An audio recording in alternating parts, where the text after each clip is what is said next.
Hey, what's going on, dude? Tire Hut time, baby. We have a sale on tire. How is your car doing? Do you have an automobile? Because we can. What can I do to put these tires on your car? What can I do to put these tires on your car? So, hello, I'm Rudysoup. It's early morning. I already had a cheeseburger for breakfast, and now I'm gonna play some of these for a while. How do you like me now? I'm gonna try and do some of this practice before Mark gets here, because there's a tournament that I'm specifically doing, and so I'd like to practice first, because once he's here, I'm just gonna get the submissions done, so I'll make it last any longer. Oh, the pressure's just right. You can count on that. That, sir, I guarantee. That's a Sam B guarantee. There's my fart button, but guess what? It doesn't work because it's not. Don't bother trying to use the fart button. It doesn't work. It doesn't work with bits. I'm gonna make it invisible for now. They never gave me the. They don't have a URL for it. Hey, what's going on? So I'm working on it. I'm trying to get the fart button working. Toot the fart button, but it's not ready yet. How you doing, TurboGrafx? You at work? Can tell your boss. Tell your boss I'm not working very hard here at my house. I'm just playing the Zaccaria pinballs. All right, I'm just checking my layout really quick to make sure it's all right. All right, not bad. Here we go. I don't know where the fucking sound went, though. Oh, maybe it's just because I'm in between. Yeah, it is. Okay, cool. Normal, 3 balls, simulation, play. Yeah, so there's a tournament with this and Magic Castle. I didn't realize there's a lot of stuff going on with these things. Like, there's a lot of different ways to get scores. And there's different ways to get extra balls on some of them. For solid state pinball, they got some pretty interesting code.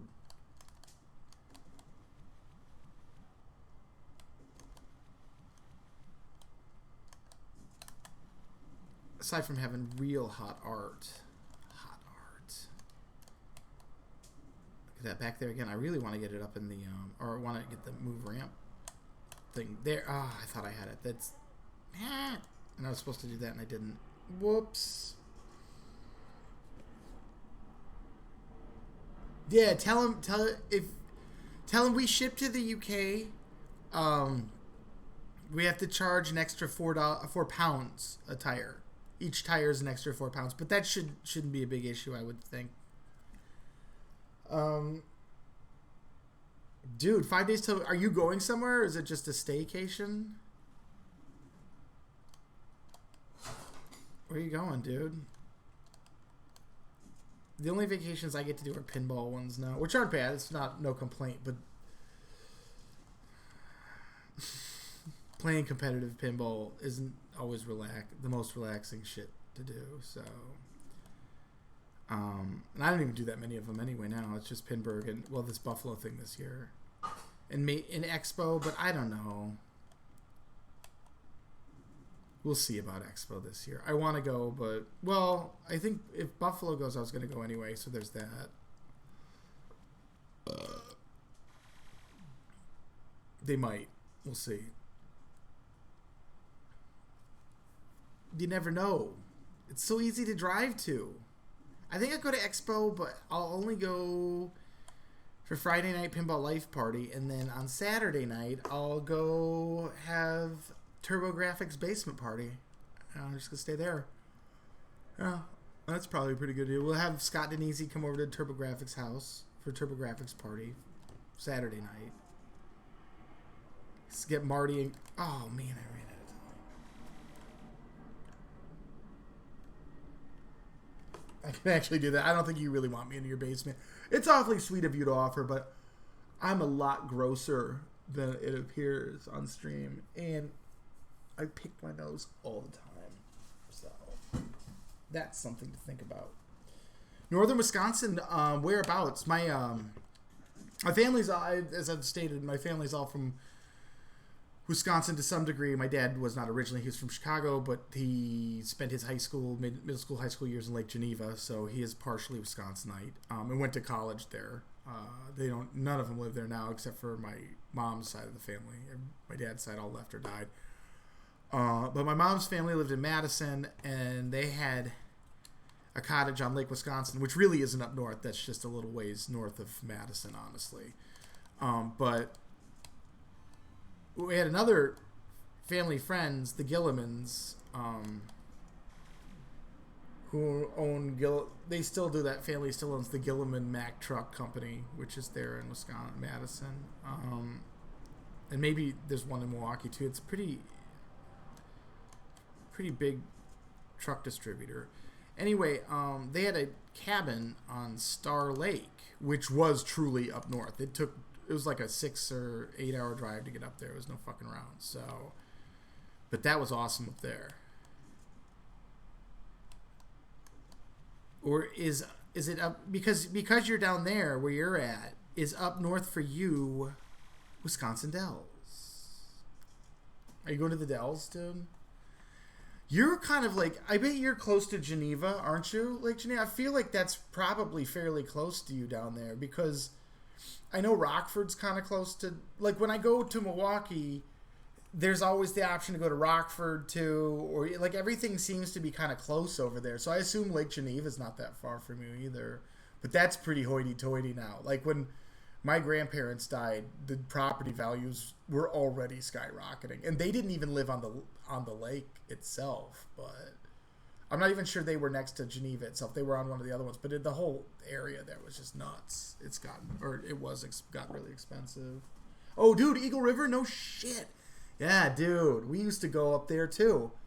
There's this does not exist anymore, but there was a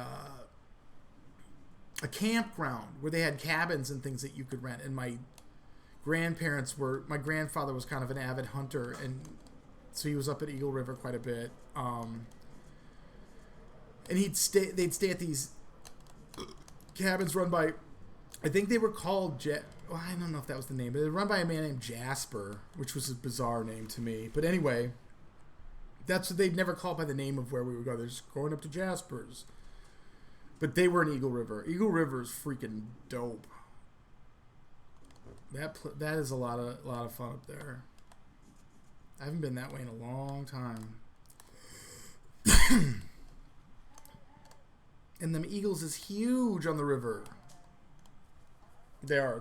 The eagles up there are nuts how fucking huge they are.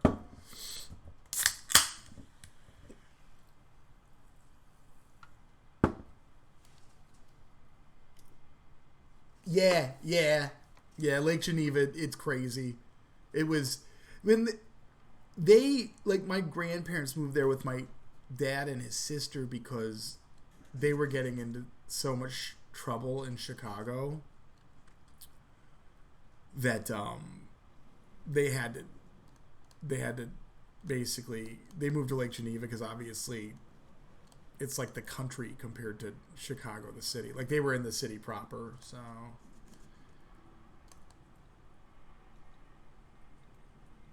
they went to Lake Geneva, which is quite the opposite. But they weren't necessarily wealthy people. They were more, though they did have, their property was large. I gotta say, they did have a shit ton of property. So they had their lot where their house was built on, but then they had a bunch of the forest behind them as well as acreage of their own. So, I mean, I wouldn't say like, they probably had 2 or 3 acres of it maybe back there, something like that. Because he had a huge barn back on the property as well, where he had a tractor to maintain the property or to screw around in the forest with. Yeah, they did. He had a lot. I forgot how much property he had back there. They should never have sold that because now it would be worth a mint. I mean, I know they got quite a bit for it back when they sold it in the late 80s or whatever. I think that's when my grandma finally died. But, I mean, that's the same thing with the house that I grew up in what is now known as, Denver Metro / Cherry Creek. My parents bought it for $40,000 before I was born in the early 70s. When we moved out of it in late 80s, they sold it for a couple $100,000, $300,000, something like that. And then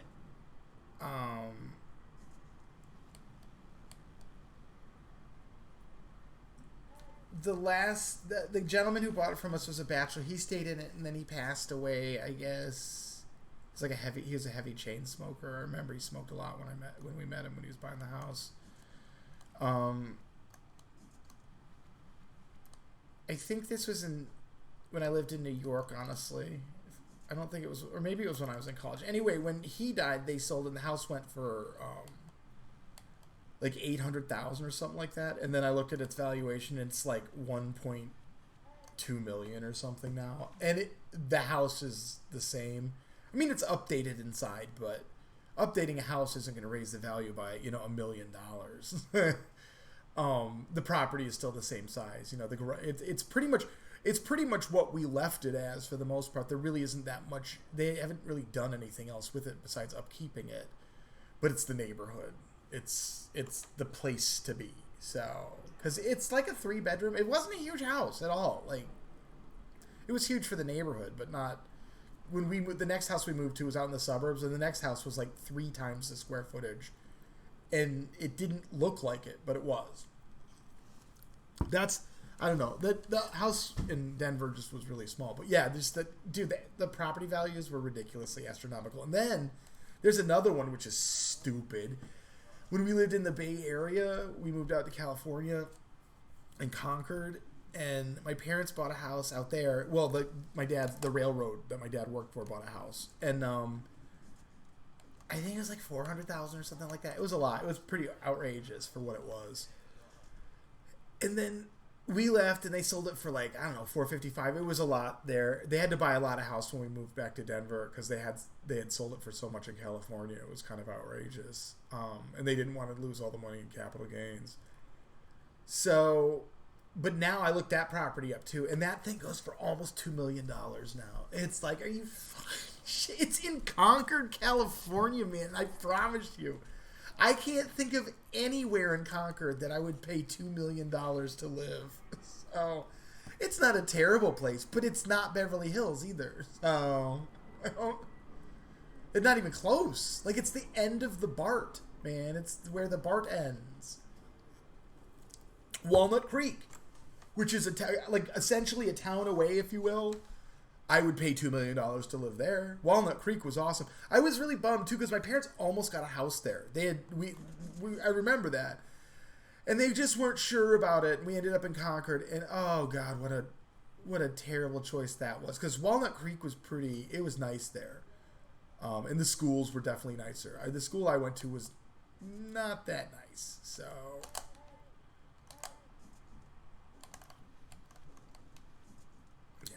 Now, Concord's probably different to some degree now. I'm sure they've developed it. And the city that's past it, Clayton, is apparently a very she community now, too. It was only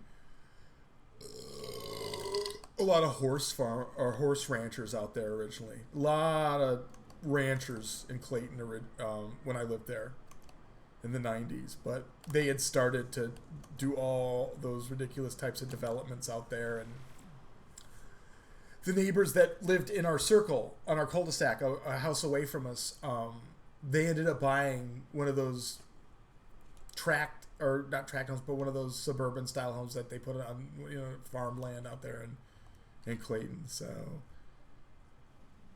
but he was a lawyer, so he had that, he had money to do that type of thing. And they outgrew that house they were in anyway. But yeah, that's my life story. Just kidding.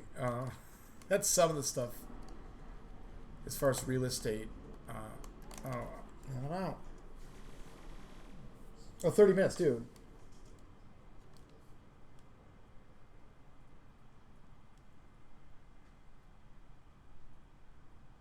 Oh, really? I didn't realize that.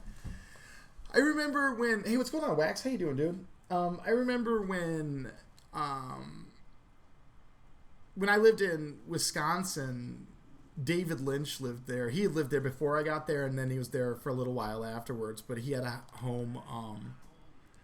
it was on Mendota. I can't remember. It was one of... It's the same... He was on the same lake, whatever the governor's mansion's on. He was on the other side of there, but... One of my friends, his brother was a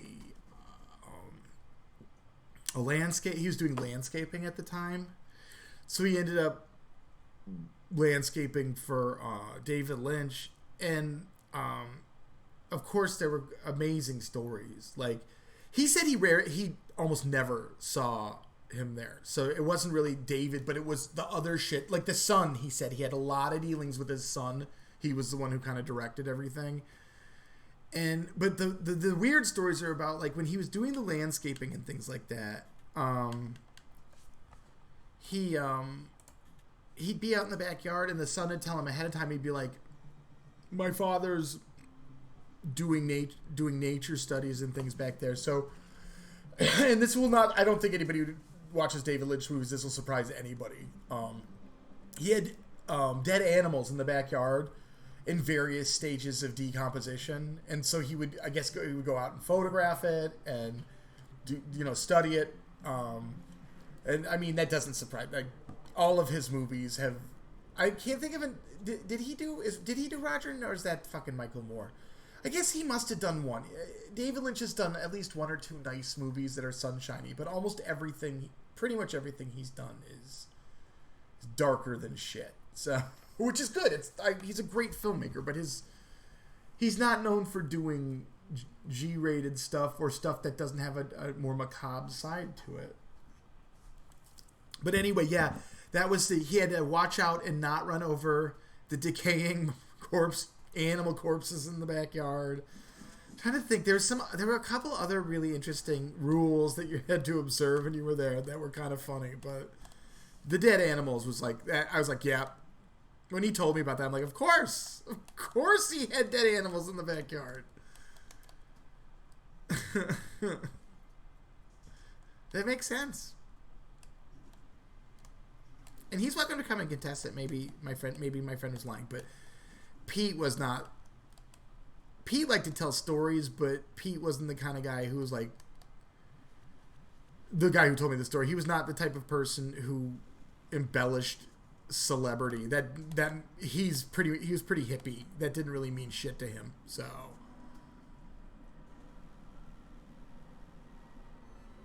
in fact, it wasn't, and he had remarked about these, like, it's not so much that it was David Lynch, it could have been anybody, and I would have told you this story about the people who have dead animals decomposing in their backyard that they're doing studies on. But art people or whatever. If it was a pathologist or something, it would make more sense, because I knew when I had done that stint at the county morgue, I knew that they were doing a project called the Pig Project, which was exactly that. It was watching pigs which have very similar body constructs to humans in various stages of decay. And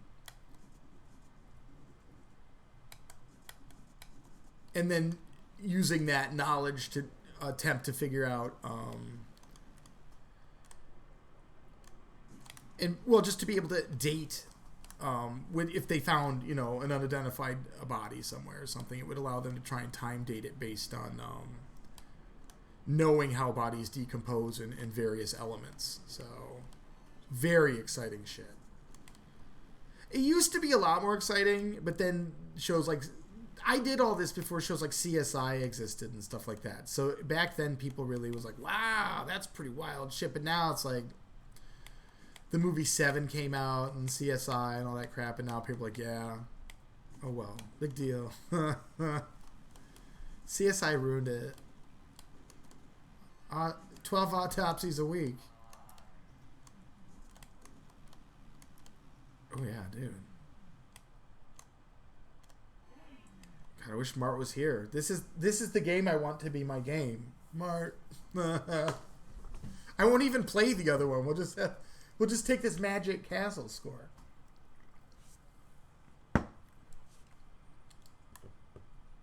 Shit. Come on, baby. I'll milk it.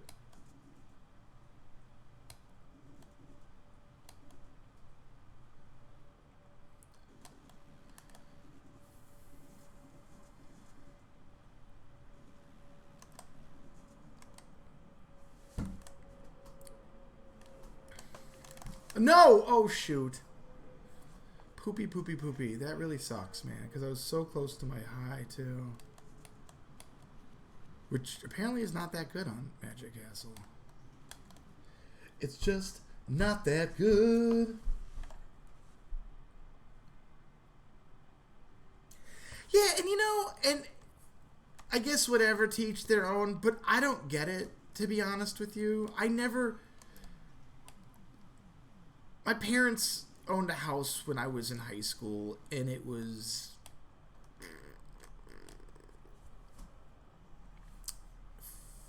4,500 square feet, 5,000 square feet. It was stupid.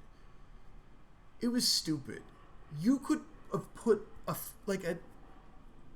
family of 3 in the basement, and they would have, had been able to be comfortable.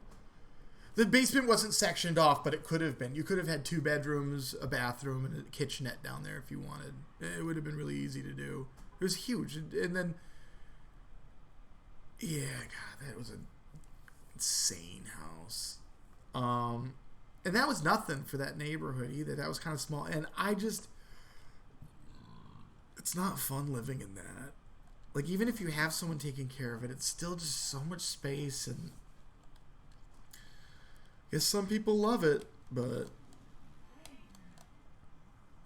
Oh shit, I didn't mean to play this again. I'm warmed up on these. I want to play remake ones till Mark comes around, and then I'll record the scores all at once. Yeah, I don't... And that many boats and stuff, too. It's just like the excess, man, I never really understood that. I do like finer things. It's like, I get wanting to have nice stuff, but I don't need... I mean, I guess that's it. If I had something with lots of square footage, I guess that's what your priorities are. I'd rather have like an insulated shed or big-ass barn insulated and have like pinballs and like a workshop in there and be able to park my car in there as a garage kind of thing as well, so I could do work on that, or just have that type of storage. Like, that would be how I would want to use huge amounts of square footage, is to do things in, I could have like, I'm really cramped down there working on stuff. I have to move crap around every time I want to go to work on a pinball machine or whatnot. You know what I mean? Which is fine. I don't mind. I'm thankful that I even have that opportunity to do that. But I think about, like, my family. My uncle had huge barns. They bought a farm. He was a contractor, and he didn't farm. He would lease out the land to farmers. But they lived on the rest of it was theirs, except for the farmland that was farmed. Everything else... well, they leased. I should say it was all theirs, but they leased the farmland, so we didn't really... Unless if there was crops on there, we wouldn't fuck around with it. If there weren't, though, if it was wintertime, we were totally allowed to do, snowmobiles and stuff, and that was a lot of fun. So, but yeah, they had probably 15 acres that weren't used for farming, that were just around the property and with the barn on it and blah, blah, blah, and other things. Just various... preserve land, if you will, where with animals and deer and shit on it. And so we fucked around on a lot of that. But I loved his barns, man. It's just so much shit you could put in there. And I mean, he had tractors and he liked to collect cars, so he would put his collector cars in there and stuff like that. But I like that. I dream of that type of situation. Like, I think Adam Becker has something that seems kind of like that. He's got I don't know how hot it gets in particular, but he's got a huge setup there. I saw from the footage from IFPA 15. It looks like a pretty good scenario. The clown. You want me to do clown? Yeah, that's it too. It's like all the houses that get built and like people don't live in them because they can't. That's that way. My friend who was a ranch kid in Montana. He's not a kid anymore, but he grew up ranching, and their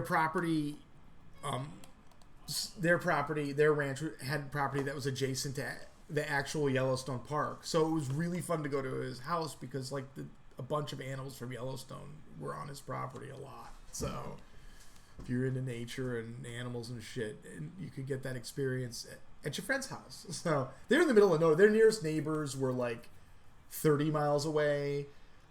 They'd found 4 dead bodies on their property that just bodies that had been dumped and shit. Like they're that fucking remote kind of thing. So pretty wild.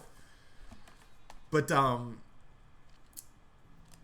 yeah, they had like a barn situation too, where it would have been like really ideal. You could have all kinds of pinball. Clown Fury. I love this table, man. I like the original Clown too.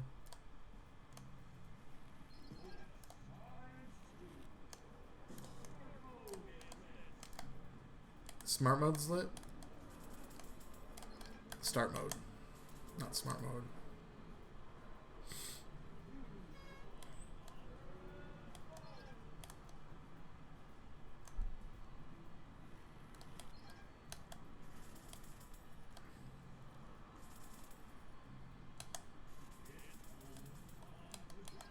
No, I fucked that up.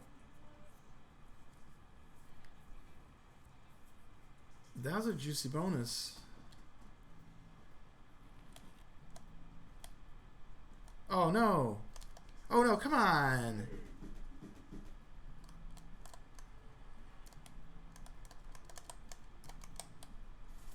I'm jealous, dude.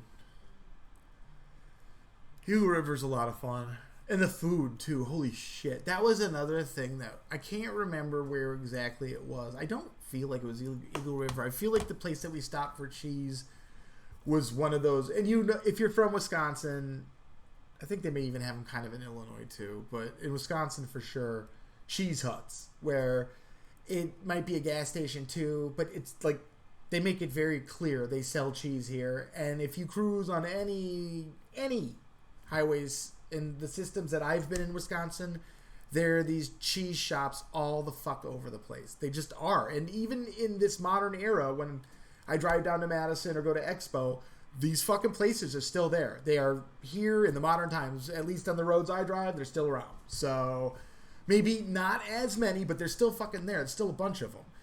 And some of them, if you get the ones that we went to in the back areas, backcountry, or actual, weren't just shops, but they're making it themselves as well. And this, we would stop on our way up on the way to Star Lake up there at this one in particular, and they sold their cheese curds daily. So when you were in there and you're buying the cheese curds, they made them like an hour or two ago tops. They only made for the day. In fact, the cheese, no, because obviously cheese is aged and shit. But cheese curds are fresh. That's just it. They're basically unaged cheese that hasn't been packed into a shape or anything. And they've just removed the whey. But when they're like that, it's a totally different experience. Like, they sell them here. You can get them all over the place here. I can go to get them at Kowalski's right now. They have Ellsworth and shit like that. And they're good. They're okay. But it's not the same as getting shit that was made of the same day. Like, I had that experience as a young child maybe 4 or 5 times in my total life. Around the ages of what, like between 6 and 10, 7 and 10, something like that. And so a lot of shit was unformed in my life as far as the way my brain functioned and shit, and somehow it still made a massive impression. I don't think that's changed at all. I wish I could go back and have those again, or even just any ones that were made fresh. It's incredible. You can kind of do it at home. Like, you can make your own mozzarella and shit at home. So Yeah, dude, fresh squeaky curds. And northern Wisconsin, man, that's the main place I remember being able to get that. Yeah, dude, Doomsooth, that's just it. Like, and that's kind of what shaped my opinions about big houses, is that until I had a job, and I got one real quick once we moved back from California.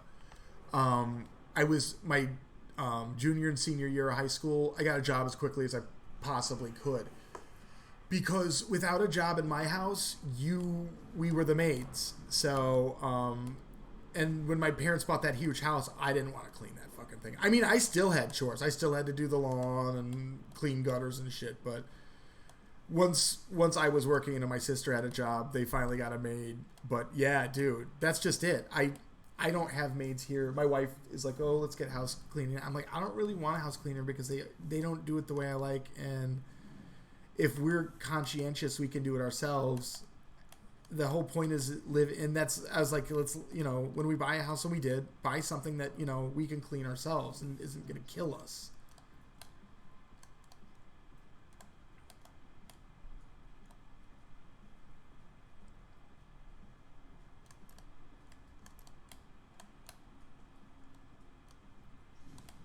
If you're willing to live in it, you should be willing to clean it too. Not that you have to, but that if you're so worthy, you should be able to clean your own house. I'm not saying you have to do it every time, but a lot of people who live in those things haven't cleaned a fucking thing in their entire lives. So, or haven't lifted a finger in their entire lives. And cool, I knocked that tower down. And so it looks like I got something. This is a really interesting table. I played this before, but I don't remember very much of it.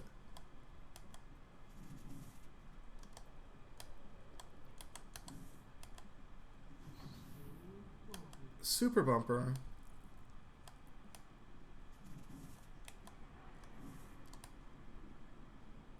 I had 23 million on this, so I'm just not even getting started at this point yet. Okay, well they're...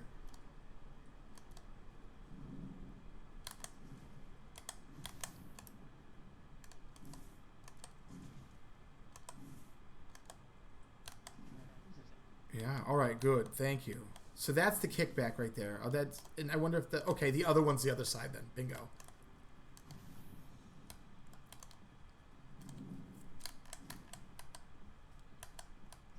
This game's pretty cool. Oh no. Oh no. Looks like the kickback's no longer activated now. Oh shoot, I keep forgetting there's one on that side as well. I gotta remember that because that's why I'm not getting the shots that I want. Oh no. Wrong time.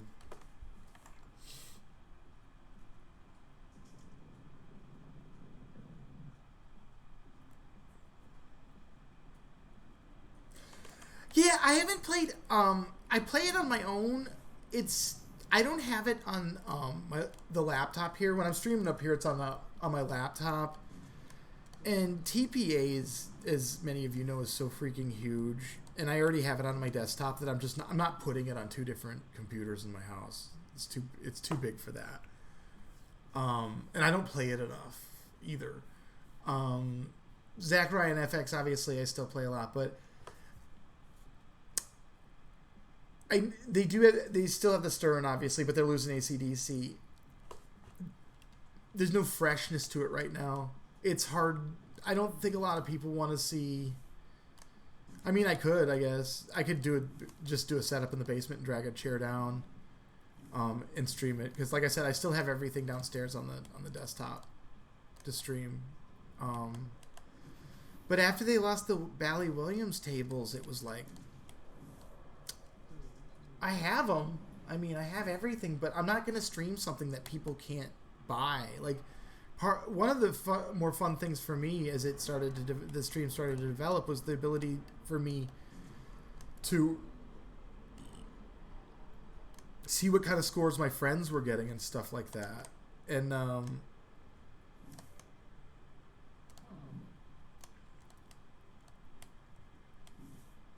that newcomers to this can't buy the tables, and I love TPA. Don't get me wrong. I'm not shit talking them at all. I really not TPA, but Farsight. Farsight's fucking awesome.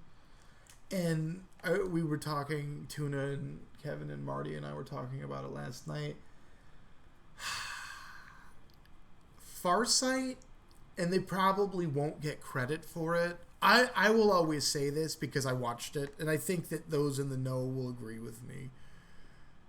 Farsight rekindled pinball for the next generation in a way that the physical tables couldn't. I'm not saying it's better than real pinball. I think most people who've played real pinball agree that real pinball's awesome and that the video ones aren't quite the same. That said, though, real pinball was hard to come by for a long time. It still kind of is in some places. It's a lot easier to find now than it was. But back then, it wasn't around. And if you live in a really remote place, even if it was popular, it still isn't there. There are places now where pinball's coming back, and some places still don't have it. It's still not within 100 miles of the town that you live in or whatever. So, as popular as it is, it still may not be around.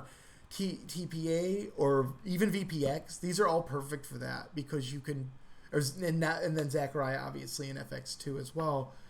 You could play, but you didn't have to be near a table, and lots of people can play. Because like if you have one table, well, only 4 people can play at a time. So if you have a table, you have a couple tables in a bar somewhere in the town, and that's it. And you've got a bunch of people who like pinball. There's going to be a lot of people who can't play a lot of the time. Because that's pinball. But with digital pinball, 1 million people can play all at the same time.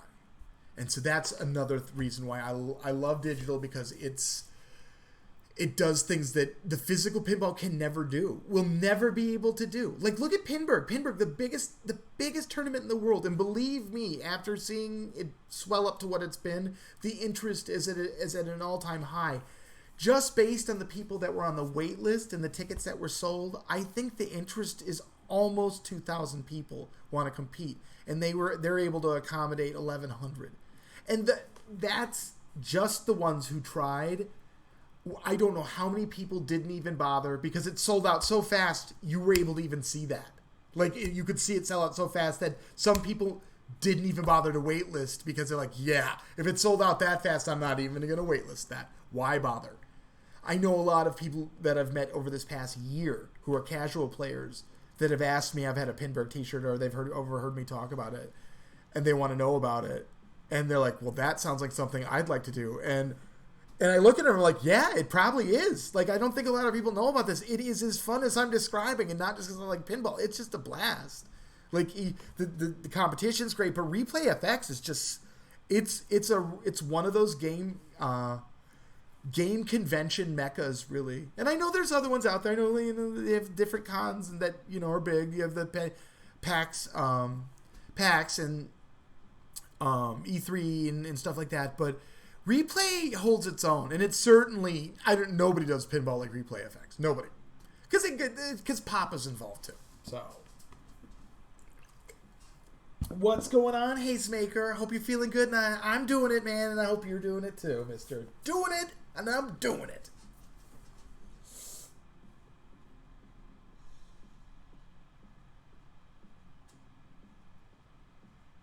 Yeah, there you go. See, so TPA, and I know so many people who have said that either TPA got them back into pinball, or they didn't even know what the fuck pinball was before TPA, and it got them so excited. That's the beauty of TPA.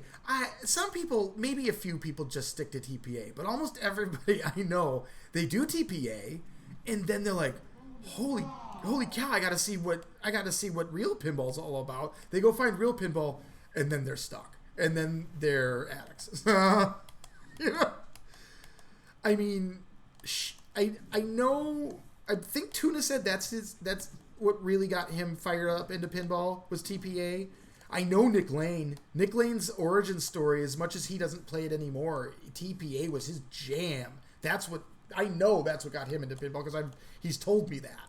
So, yeah, TPA, it's some real, because I consider Nick Lane to be a really, really decent player. Like, he's consistent. He can concentrate and focus really well. He knows rules on games really well. He's good at staying out of his own head for the most part. At least it seems like it. Because I've had to play against him before. Thanks to... I missed that wow there. Because I was talking too much again. But yeah, TPA and Zaccaria. Like, okay, here's the Zaccaria component that's so... Like, I'd never heard of these ever. And I'd said before, I probably played one as a kid. Because I've been to various... Like, my parents were into pinball all the way through. So, even in California... where there weren't a lot, that we had machines at the bowling alley. I'm trying to think, there were machines in various spots, and I'd play them. And then when I learned to dive in Monterey, we went to Canada. We'd go to Monterey on various times anyway. But when I learned to dive, when we went to Monterey,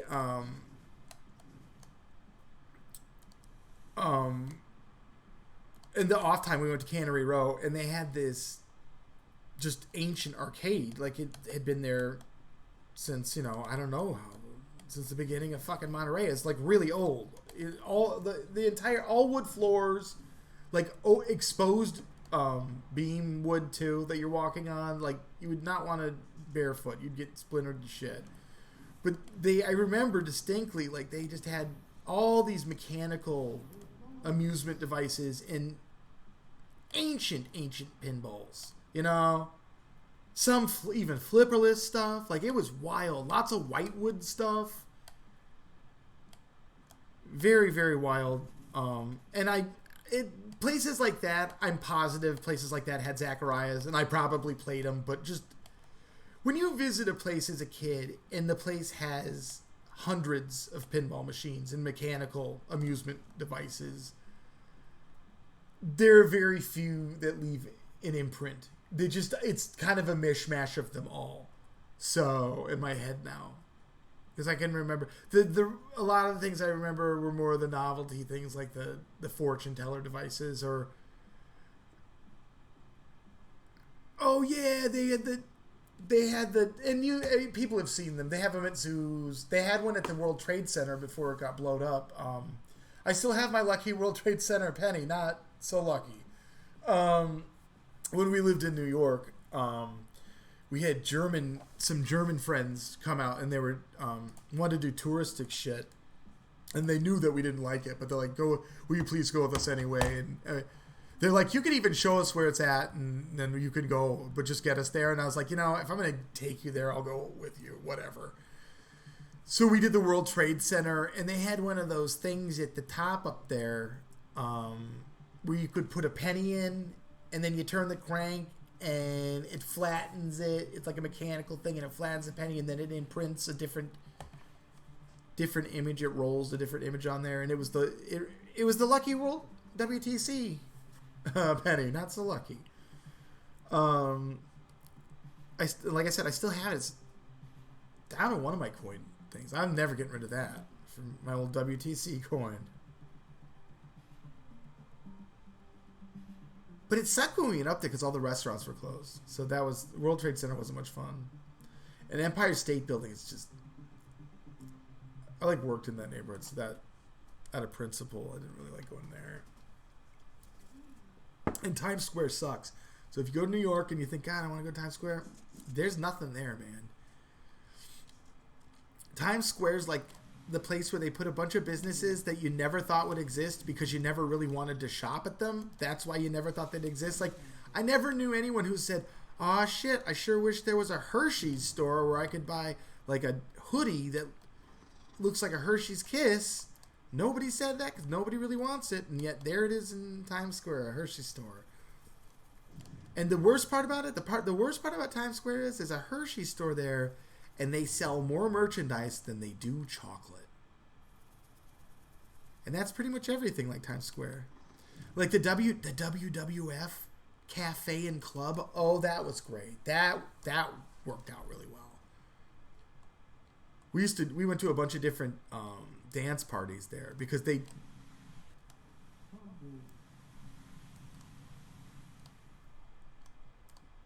they ended up having to rent out the space at night because it's Times Square, so you got to make money all the time to make rent. Yeah, I never understood why people wanted to go to Times Square much. It's awful.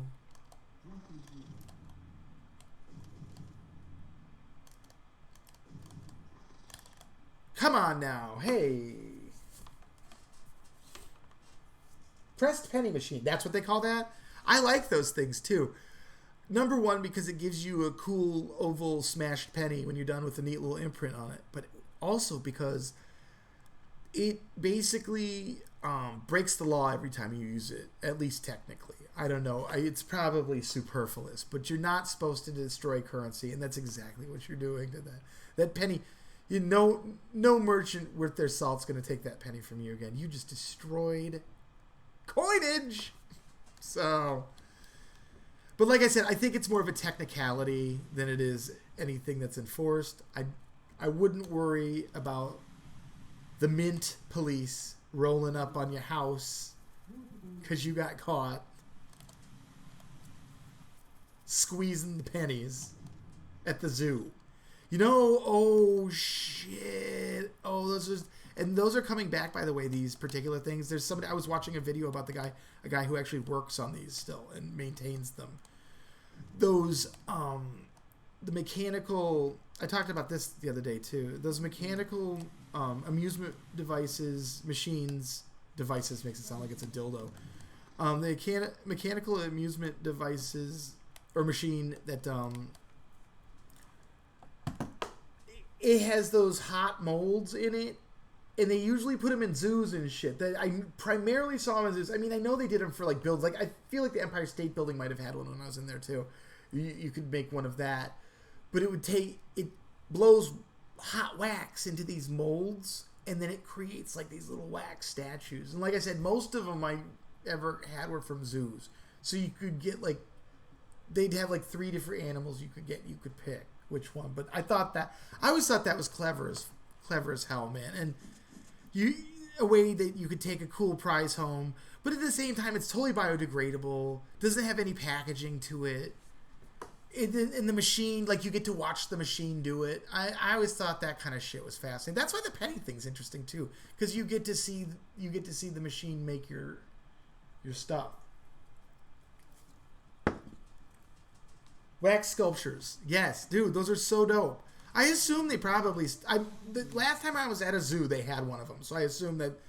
and as I said, I saw on YouTube, there's a man who actively maintains those now. And he's in one location, but I think he helps people, at least on a national scale, with maintaining molds and, helping them fix their machines and stuff. Which is good, dude. These are some of the coolest parts of history that a lot of people don't even know about. Ooh, triple combo, yeah.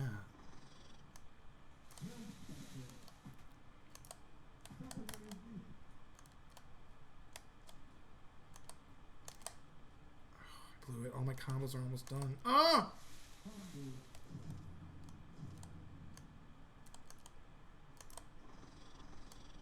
Combo.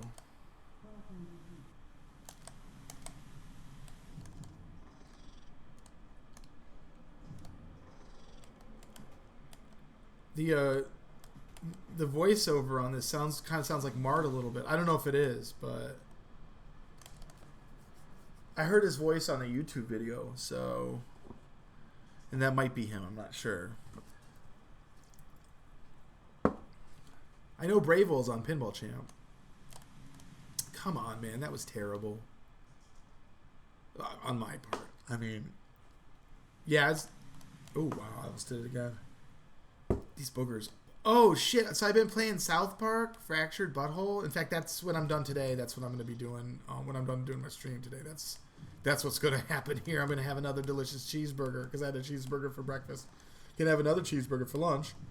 And then I'm going to play South Park, Fractured Butthole for the rest of the afternoon.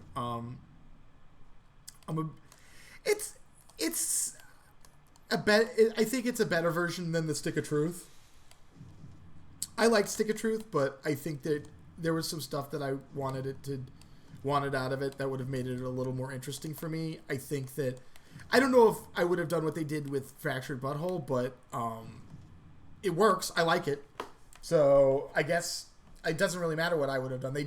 They've done enough where, like, it's so infrequent when I'm excited to play games anymore.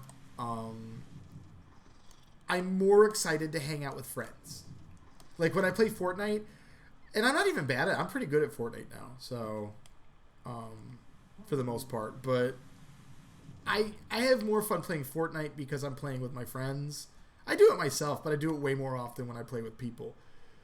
South Park's the kind of game that you can't play with people. You're pretty much playing it by yourself. So those types of games, I used to love them as a kid. I don't find many that I play or even ever want to finish anymore. I'm like I said, I don't usually the flippers, okay. Oh, cool. Okay, I'm gonna do the spider. Oh, that's a good one, I think. My count targets. I don't know if we're gonna be able to get them, but I'm excited about it, which is rare. Like I said, it's rare for me. I'm not usually pumped about, and I play some. I even beat them on occasion, some various games here and there, but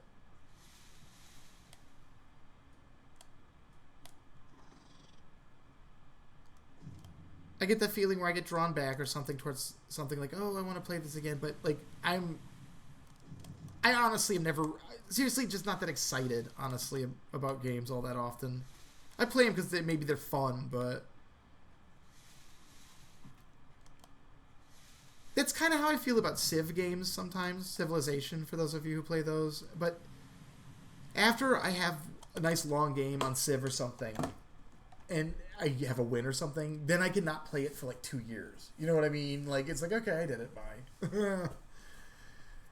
But when those games are going, I have that type of compulsion where it's like, I gotta play this, this is so much fun. But no, the South Park game, the humor is just, I don't know, it's so gross, and I like that. But like, within 5 minutes, I was talking to my wife, and she's like, well, you're old now. And I'm like, well, it's not that I'm offended by it, but I'm just blown away that they can get this offensive in this game, or what people would deem for I am not offended by it. I think it's fun. That's why it's fun for me. So, Fractured Butthole, it's good, dude. It's a very funny game. And fun too. The first one seemed tedious in certain parts. This one, like I said, that's it. Okay. The first one, I didn't like walking around all over the place and feeling like I had to double. Sometimes I felt like I had to go back to places that I'd almost cleaned out, but then something new was happening there now. From what I can tell, but I've cleaned all of it out. All the loot's done. I just have to go back for this one thing. It's a huge pain in the ass to go do. I feel like now with the thing where they want you to take selfies with just about fucking everybody in South Park, but a lot of them won't do it with you till later. It seems like they kind of took care of that. Like, they know you're going to be back here later, so they wait and have a reason for you to go back in game that's outside of the mission that's going to draw you back there. So it's not just one stupid linear thing. And it also gives me things that I need to remember, like, did I get this? Did I do that? It's just a lot more, I don't know. I think they did, I gotta get out of this thing. That was a good last game, but I can't do it again. I really like it. It's fun. Yeah, dude, okay, so everyone's pumped about Cyberpunk 2077, and I'm not sure I even know what it is. Is that gonna be, is it like an action RPG, or is that a fucking MMO? Like, I've seen footage of it too, but I didn't read anything about it. I just watched clips. But almost everybody I know after E3 said there were two games that were resonating with a lot of different people. Luigi's Mansion 3, or my friends at least. Luigi's Mansion 3 and then Cyberpunk 2077. So, Devil Riders. No, I didn't. Somebody played Civilization for 10 years. I believe it. Dude, I believe it. There have been points where I have, in Civilization games, where I have become artificially hostile to speed the game up. And some people would be like, oh, well, that just draws it out because combat takes forever. In the beginning, it does. But when you're doing combat and you're an annihilation force, it's basically like the combat is the catalyst, and it gets once you've got enough combat going, once you've completely turned on militarily in that game, then the turns. Once the annihilation machine is turned on, then the turns go real fast because the enemy just starts getting decimated. And slowly but surely, as you start gobbling their cities, they have no more things to decide anymore. So, but yeah, 10 years, sure, I believe it. I totally believe that. I mean, it seems like that could be hard in some cases because they're like, some people might say, oh, well, there's only 250 years. What is it? Like 200, there's only so many turns. Or is it 250 turns or whatever, how many turns you get? There's a limited amount. But when you get into those Middle Ages, if you start, and you have like 20 cities or more, every turn, if you want to be really strategic, you should go to every city. Every turn, you should manipulate what each city's doing. Or maybe not. Maybe it doesn't need to be changed. But you should always be aware of each turn that the rest of the map has changed in some way. Your enemies may have made more military units, whatever it is, or they may have advanced in tech to the point where they have one military unit that can destroy your hundreds type of thing. Like, I love Civilization. I do not like the new one, by the way. I tried playing again last night. I've only played a few games of it so far. What is it, 6? I really, really, really, really don't like it. It's terrible. Like, this shit. One of the biggest. Ooh, wow, that was really laggy. One of the biggest beefs I have with it is like, what did they do to the workers? You make a worker and he can do 3 things and he's done? How? No, this is in all seriousness. They should just call it village then. You're never going to have a civilization with workers who die after build a road, make a farm, work a copper mine. Done. Like, I have my workers just the way I play that game in the originals, my workers, I don't think they ever stop. I'm not sure they ever have a break unless they get trapped on a continent somewhere where there's no options for them. But like, they're almost always working on something. I don't know how I could work in the confines. And maybe that's something that happens too late. Maybe that's one of the upgrades, is that workers become more hardy as you go along, or maybe they become infinite. I don't know, but I haven't gotten to that point in that game, and I'm not loving it enough to even give a crap. It seems dull. Thanks, Sid Meier. And then I was real pumped about Alpha Centauri when he did that. That was like, because that was supposed to be like here's like, they're going to take Civ to that next level and do it in space, which is awesome. Because Civ has that 2-dimensional feel because you're playing, what is it, on hexes or whatever it is? But it's a grid. It's a hex grid, whatever. So the gameplay has already been defined by how the units move, okay? We have certain things that are confined because of our hex gameplay. The units are going to move a certain way. Obviously, it's probably going to be turn-based. It creates parameters. Alpha Centauri was going to be space. This is something where it doesn't have to be... We could get away from that. This could make it Othello, but Civilization Othello in space. Do 3-dimensional combat. Do 3-dimensional layering in the universes, or 4 dimensions, or whatever. Take it. Do fucking dimensions. Something. Like, Sid Meier's so brilliant. And what do? They do a worse, like a really shitty version of Civilization in space. It's just like... He could have like done so many new crazy ideas, and people would, even if they were bad, people would have forgiven it, because it was a time to try something new. And He didn't. It was so that was so disappointing. That was like such a game that I was so excited for, just because Civilizations were so impactful for me, and I'm like, how cool would it be, or will it be, when he does the rumored Alpha Centauri? Because it had been rumored for a long time. Like, because I love space shit. Okay, for instance,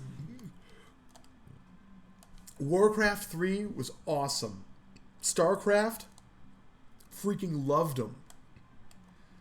I loved it even more. So Warcraft was cool, but when they did StarCraft, I'm like, oh, I really, really love the science fiction genre a bit more than the fantasy. Thank you for doing this one too for me. And so we do the meat and potatoes one, which is Civilization. But then when it's time to do Alpha Centauri, it doesn't end up getting the good sci-fi treatment. And I feel like, I don't remember, but I feel like the treatment of how he treated dealing with aliens and things I didn't like either. Come on, Sid Meier. Anyway, I know I'm playing pinball here and I'm talking about Civilization, but I'm one of those nerds. Why not both? Devil Riders. Thanks for joining me today, too. I know it's not always easy on Mondays, but unfortunately this is one of the best times for me to actually do this. So, how you like me now? One turn a year? Yeah. Oh shit, hold on, let me see here. I'm way back on the... Watch Dogs, Legions looks legit, okay. Keanu Reeves, why is Keanu Reeves at E3, by the way? I didn't understand that either. And also, he's just a regular guy. I feel like people think that he's Neo from The Matrix. Some people really don't think he's an actor. They think that he's like some kind of real internet boy, which isn't true. He's just a person. He's not even that good of an actor. Sorry.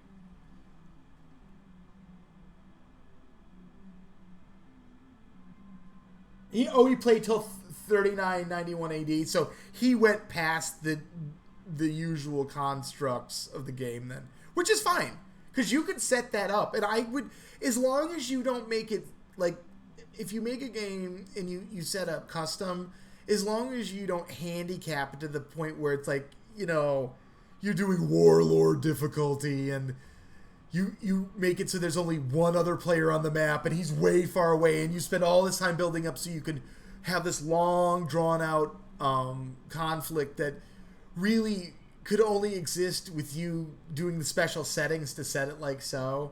But if he just did like an open, you know, massive game but just opened the time to see how long it could go for, yeah, cool.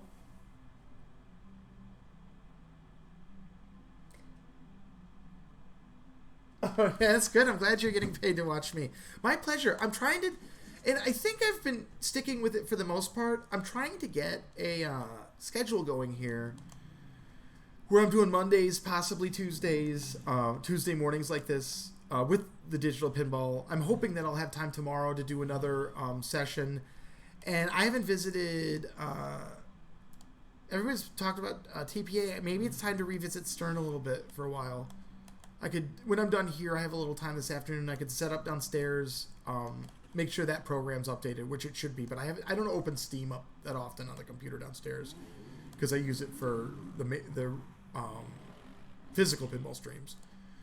But I'll take a look, and maybe we'll do Stern TPA tomorrow. And then FX3 at some point here. I don't have the new tables, and I'm kind of... they usually comp me, but they've been really busy. I haven't heard from them lately, so I don't really want to buy them and then get the key for the free ones after I buy it. Then I'll be like, oops. So I'm still kind of waiting on those, but I can still play what I do have, and it's not like anybody has it. Most people have seen Whitewater at this point. The other two tables existed on TPA already, didn't they? I can't remember. I feel like they might have, so it may not be that new thing anyway. But yeah, we'll be doing FX3 too. Oh, I almost finished the 3. Star Trek, which ones? Or no, Star Trek Armada? I don't think I've played any of those. I liked, oh, shit. Not the later ones got too hard for me because I'm stupid, but I'm not being self-deprecating when I say that. I actually think I'm a pretty smart guy, but some of these games are fucking crazy what they want you to manage in your head. And so I liked this game called Masters of Orion 2, the second one. I never played the first one my friend had, but after I played 2, I kind of didn't want to go back because the first one seemed kind of rudimentary. It didn't seem like as much fun as 2. So, and I'd already learned how to play 2. But then they came out with 3, and I bought that, and I installed it and tried to play it, and I was like, I don't have any idea. And just there are a million choices to make, and every single choice will ruin you if you do it wrong. But I did like that game. That was a fun space game that I enjoyed. Like space, I guess what I should say, space, civilian type simulator, or exploration type simulator. There was supposed to be something that was like No Man's Sky, but it's not No Man's Sky. But that had done it right. That type of thing, that sounds like fun to me, actually.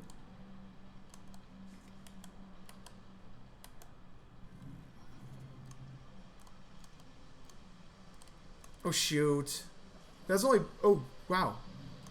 Ball 1. So we're definitely going to overtake my high score here.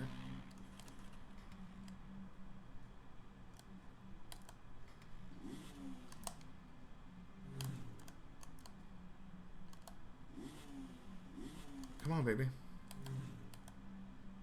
Come on!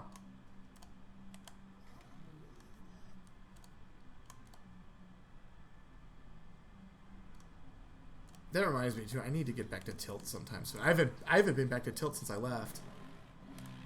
Not on purpose either. I've just been fucking busy, man. I had so much shit that got neglected in my house. It's actually really, really nice to have been getting all this stuff done. Got my garage door fixed finally. We're getting our house repainted, which it's needed it for 3 or 4 years now.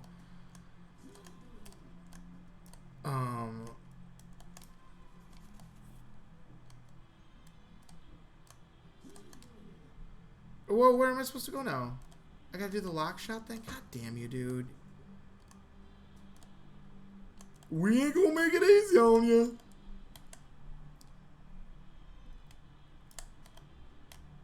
Oh, I'm so bad. My daughter thinks I suck.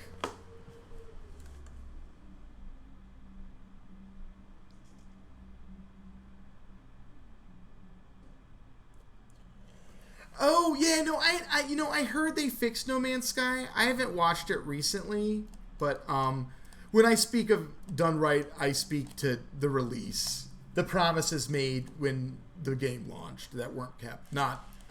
They may have fulfilled all that at this point. I didn't follow up with it. I had friends who hadn't given up on it a long time, but they, and to the point, I too live in a world full of hopefulness. You're looking at a guy who bought the Fallout MMO 3 weeks after everyone said just how shitty it was. I had every informed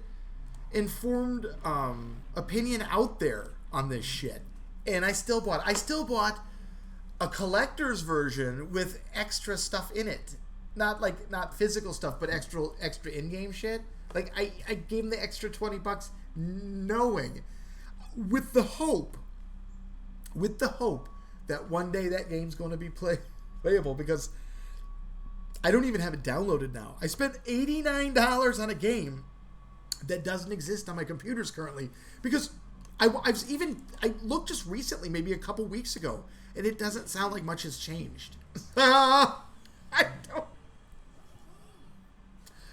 One day, I mean, it's Bethesda, right? Eventually, maybe they'll keep their promise. They're not going anywhere, so One day they'll keep their promise, and we'll have a Fallout game that we can play. Hey, let's get rid of NPCs, but who's gonna give the quests away? Who cares? No one cares. People can shoot each other all day. I mean, that's pretty much it. That's all you do in Fallout is find people to shoot or find the NPC monsters to shoot. But it doesn't sound like there were any real quests, and even the ones that they've developed really aren't that good, and I don't know if they've even added NPCs yet. Like I said, I haven't followed up recently, but last time I heard, still not so good. So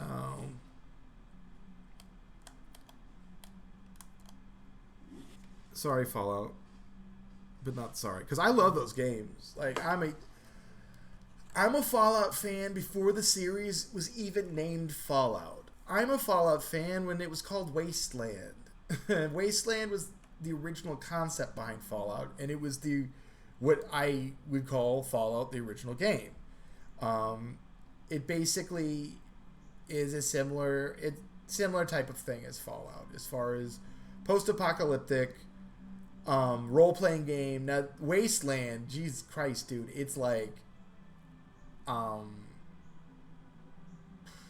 it's like a pixel game. Like basically you move, there is a screen you move around, but it's all very basic. I don't need, like 8-bit is being kind. It's like one bit. Probably it's huge, chunky graphics. But you could walk around and you could see your character and stuff. It was just like a little stick figure of a man, but it was deep role playing. In regards to, there was huge amounts of inventory management. You had to like have repair skills your equipment would break. There was RNG was crazy in that game. You could get really screwed just by some bad dice rolls. I really liked it because unlike modern role-playing games where it seems like there's always gimmies here and there. Like, I shouldn't say that. Like Bloodborne and Demon's Curse, even though those aren't pure role-play, they're more like action role-play. I feel like they do have that built into there, where there's various degrees of failure, and you can get by with squeezing through on some stuff, but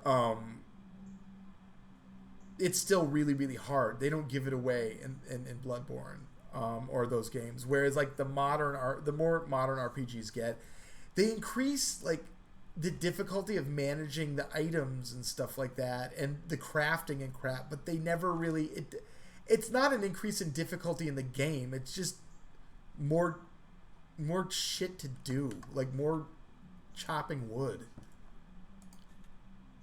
A lot of time wasting tasks, which I'm not really into. So, hey, what's going on, Jared? Cool dude, how you doing, man? Fallout's over. Don't say that to me, Hayes, because it hurts my feelings. And I want to believe, Hayes. I want to believe that they're going to deliver. At the very least, my hopes would be that Bethesda makes Fallout 4 a non-MMO, and everyone who bought Fallout Shitstorm gets Fallout 4 free. That would be... I'd take that. And I'm not even shitting. I would ask for that. If they actually did a Fallout 4, which was not an MMO, I would say, hey, I spent almost $100 on your last disaster. May I please have Fallout 4 for free, please? Because I pretty much think that I already bought my copy of Fallout 4. So anyway, that makes me sad. That's what I'm talking about, dude. So Brian Fargo is he is Wasteland. And he was the original Fallout brainchild because Wasteland was his. And like I said, if you play Wasteland, you could see that Fallout is Wasteland, but Wasteland existed before Bethesda knew what Wasteland existed before Bethesda existed. Brian Fargo's brilliant. He's a great game designer, and Wasteland 2 is really good. If you guys have a couple extra bucks, Steam sale's supposed to start this week, isn't it? I think Marty said that. Steam sale's coming up. I have no doubts Wasteland 2 will be on sale. Pick it up. It's a turn-based role player, and it's awesome. It basically is, it's kind of like, it's Diablo-esque, but Diablo obviously, Diablo, like, I guess just in the quest-based stuff, you can customize your party. You could choose who you want to, which characters you want in your party, as well as outfit them. I don't know, man. I really, really like it a lot. And Wasteland deals with, once again, you could see where Fallout got all of its ideas from. It all stems from the Wasteland concepts. So, yeah, Brian Fargo's an amazing game maker. He was so thoughtful. So, oh, it's half price. There you go. So, yeah, if you're, oh yeah, no, I've played Wasteland 2 for sure. I still play the first one. The first one's so hard that it's like a Bloodborne or something like that, where it's really easy to die pretty quick if you get a bad roll on something. In fact, there's been times we beat Wasteland. We finally beat it. My neighbor and I had that when it first came out. We used to play it together, and he beat it. I think I beat it once, and he beat it twice, maybe. But we had so many Oregon Trail fails. You know what I mean? Wasteland's like that. You get Oregon Trail endings on Wasteland all the time. Like, oh, your whole party's weapons just broke, and then the creature you're fighting just got a critical and killed 2 of them. Oh, just killed a 3rd one. You shoot at your last and final guy standing, shoots at the creature. His gun blows up in his hand, criticals him, and his gun blowing up in his hand knocks him out and kills him. Boom, game over, you're done. Or one of those things where you end up getting into a situation where you're trapped in an area, you can't get out, you don't have enough ammo, and there's just no way to get through a particular group of monsters or whatever, and so you just have to start over kind of thing. But yeah. But then when you finally do win, it's satisfying. Plus the tech in that. It starts out, real basic, but then when you start really building out some of your character's skills, and you have to kind of do it with no prior knowledge. Like, when they made this game, it's not like now where you could go on the internet and there were no walkthroughs for this shit, man. And the things that did exist, finally they did start making hint manuals that you could buy here and there, but they didn't tell you everything either. So they certainly couldn't tell you. That's just it. The hint manuals would tell you the answer to a riddle an NPC would ask you or some shit like that. They didn't say, hey, early in the game, you're going to want to load up on the energy weapons perk here, because by the time you get 3/4 of the way through this, you're going to find these energy weapons, and they're basically going to fry the fuck out of anything that you run into. You're basically going to be a bad mother, but you won't run into them till late in the game, and this particular perk is going to seem useless all the way up until then. But by the time you realize what this perk does, it's going to be too late to power load it up. You're already behind the 8 ball, so by the time you get it where it needs to be, you already needed it to be where you were when you started. So, because that's what I found with those energy weapons. They are incredibly effective. They are wicked good. But if you don't have the skill, you can't hit anything with them. So you gotta have the skill built up. If you have the skill, it's crit city, man. I mean, it's rare unless it's one of those types of creatures that doesn't succumb to that type of damage type. But almost everything in the Wasteland, like even fucking Death Claws, I mean, it doesn't own them, but they definitely take juicy damage from energy weapons. Much, much better than they take from just regular bullets, that's for sure. And that is any Wasteland, or not Wasteland, but that's any Fallout game. The funny part about the Fallout is that some things change, some NPCs get easier, some get harder. Death Claws never get fucking easier. They're always awful, no matter what edition of the game you're playing. Fallout 1, Fallout 2, 3, doesn't matter. New Vegas, any of the expansions. If you find Death Claws, the best thing to do generally is to run. So that's what you do first when you find Death Claws, and then maybe afterwards, after you think you finally got enough power armor and stuff, you go take them on. But even then, they're gonna, if you're not careful, they'll shred your fucking power armor. So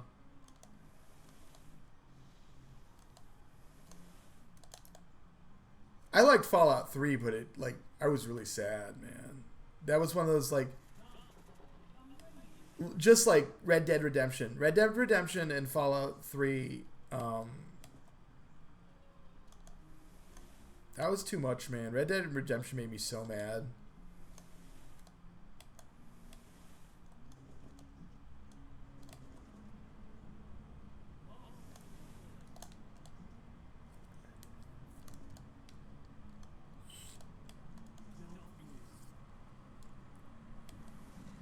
I still need to play the second one, actually. It's over there. I even have it loaded like on my PlayStation. I just never started it. That was pretty good.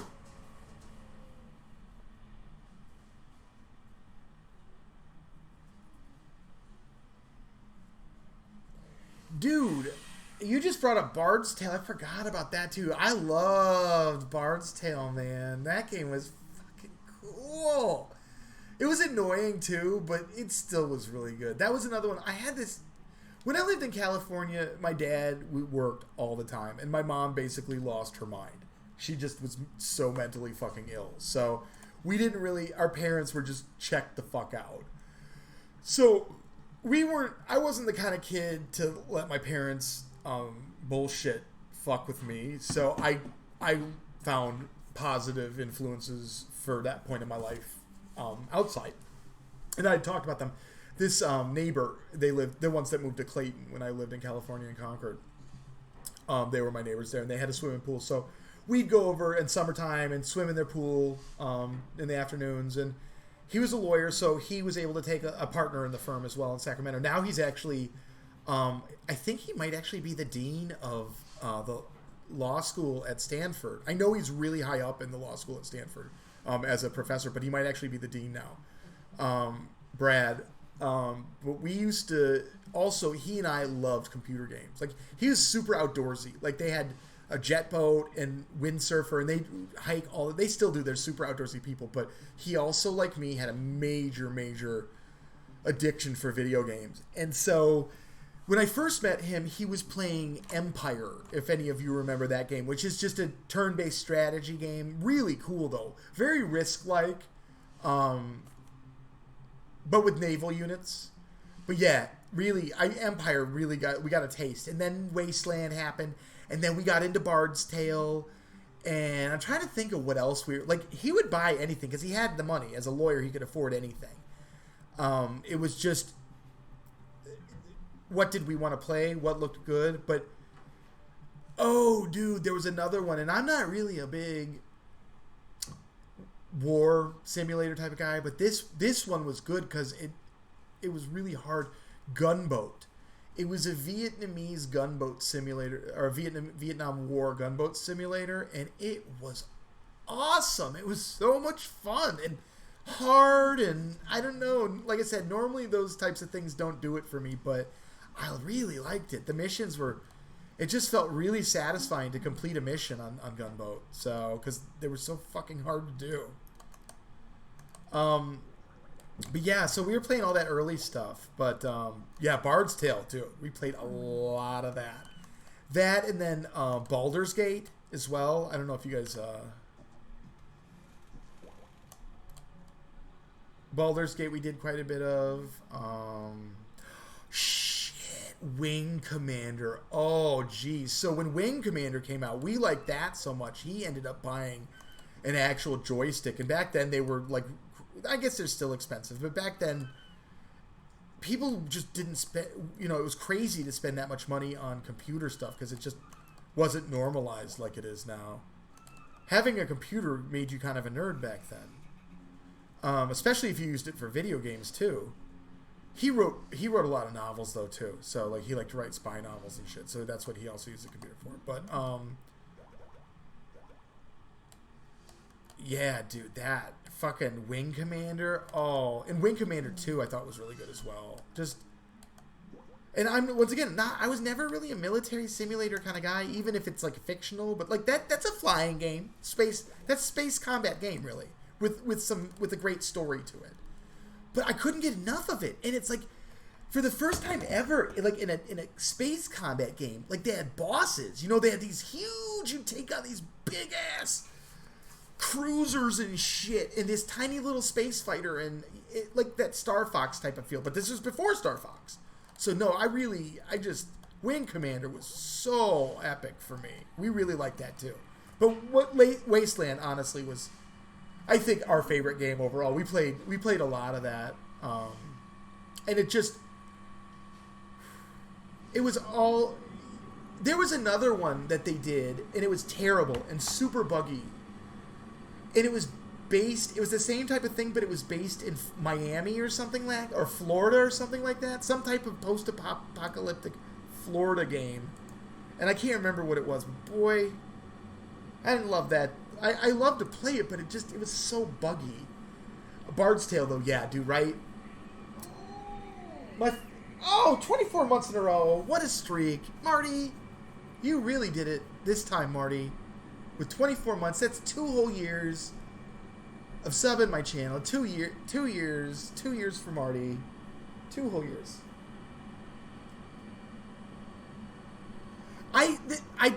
Descent, I'm not sure if I ever played those. I'm pretty sure I didn't. Ooh, Marty.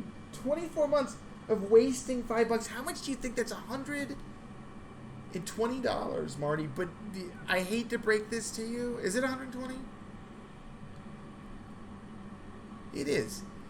I hate to break it to you, Marty. I only got $60 of it because Twitch took the other half. I hope you like what they're doing with their money. I hope you like what they're doing with their half, Marty, because I think I'm doing pretty good with my half.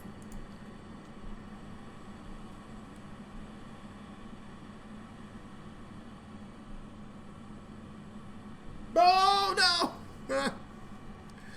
They took all my money. I know, nobody wants to sub me anymore. It's not cool. Everybody wants to just sub partners. Partners only. Partners only, please. Yeah, Bard's Tale was cool because you could fuck people up with your music. Like, I really liked it. I just remembered that. Like, you could play different songs and they'd, like, either give your party bonuses or you could put the enemies to sleep and shit like that. It's pretty good stuff. Trying to think of what else. I feel like I'm missing stuff from what my neighbor and I played. We played a lot of stuff, and every time you guys mention something else keeps popping in my head. So I feel like I'm leaving stuff out. I know he didn't like console gaming. That's something I never did with him. They eventually they had a Nintendo, but they never played it, so.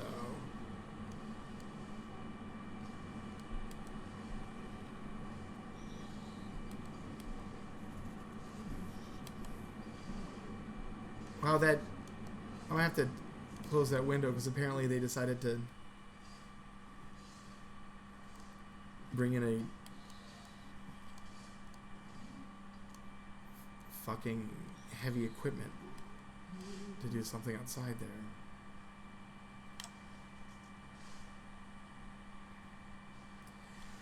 I don't think I went as far as 4. I think we played all the way up through I think he bought Bard's Tale 3, but I don't think at that point there was so much other cool shit out that... I will say that. Bard's Tale, it's an awesome game, but something that definitely helped it. Like, if Bard's Tale got released right now, I don't think anybody'd even know what it was. You know? Not know what it was, but I don't think it would get grand acclaim like it did back then. It helped a lot to release games in the 80s and 90s with the idea that there was almost no competition most of the time. Even when there were other games, even if you released on a day when other developers were releasing, I mean, I look at Steam and there's tons of new games every day. Like, Nintendo got like a couple new games every month back when I was growing up. You know what I mean? Like, you could basically, unless you really sucked, there was absolutely no reason why you couldn't play every single fucking Nintendo game that came out pretty much when they came out when you were growing up. Because the video stores were all renting that shit, so you could try it and even if you're a kid with no money, you could, if you can't scrounge up $2 to get your Blockbuster. Like, even you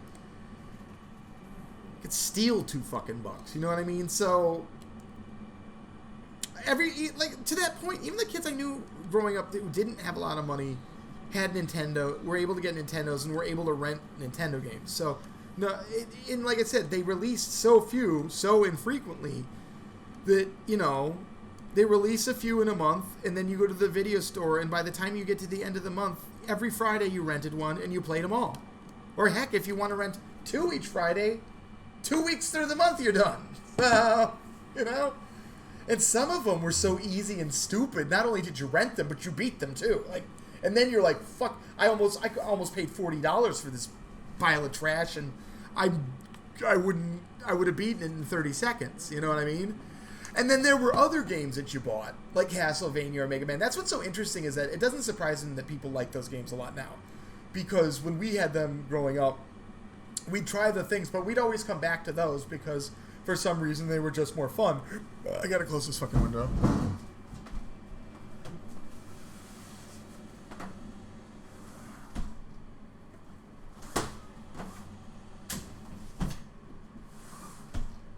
Leave it to the Catholic Church next door.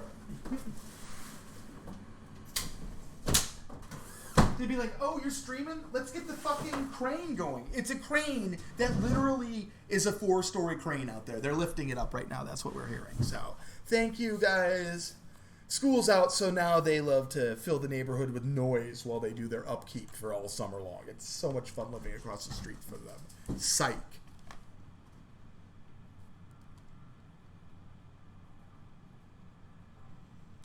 Hold on, your Destiny night. What? You don't play modern games. We know that, Hayes.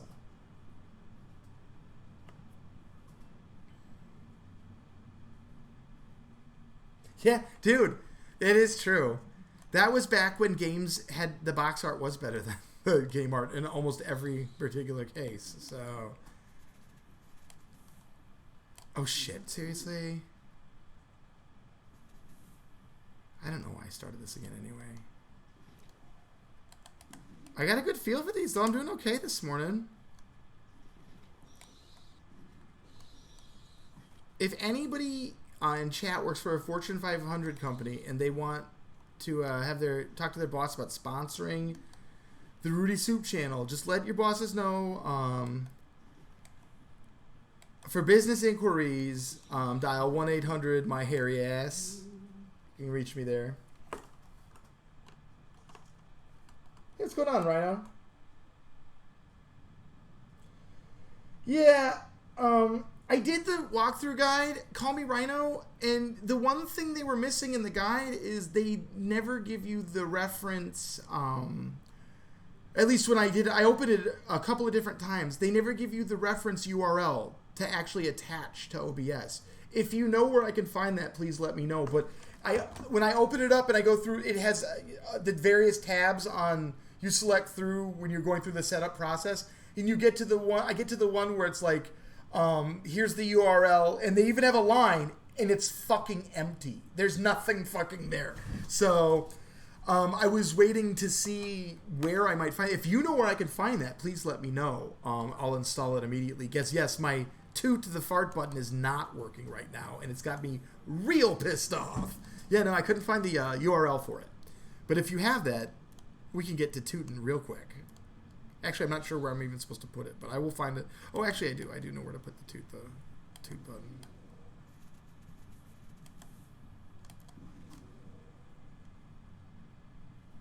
There's a copy to clipboard option. I didn't see that. I'll have to go back and look again then. Because I want my toot button. It's important to me. So...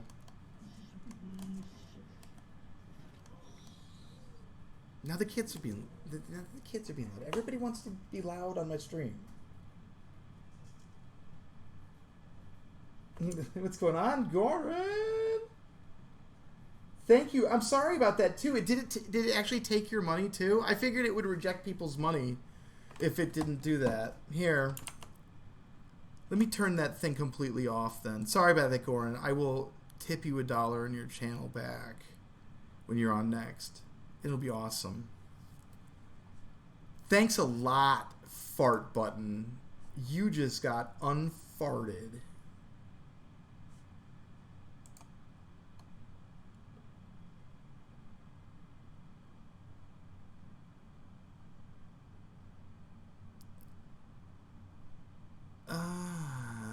Sorry. Extensions. Guess who just got busted? No, not you. The ones I have. Not the ones I... Discovery. Oh. Nope. There it is. Oh, there it is. Dude, okay. Dude, this was not here.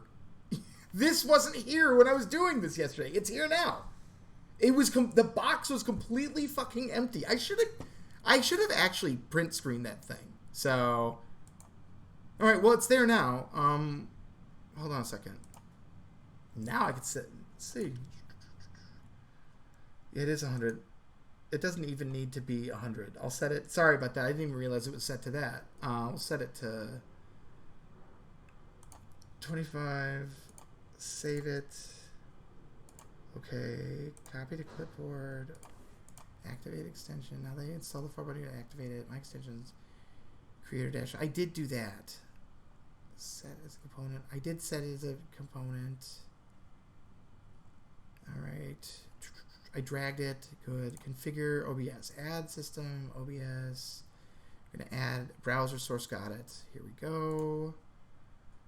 Adding browser. We're going to call it Farty. We're going to call it the Farty. Here we go. Here goes the farter. Paste. Okay. There you go, Goron. That wasn't amazing, but there you go. You did get your fart.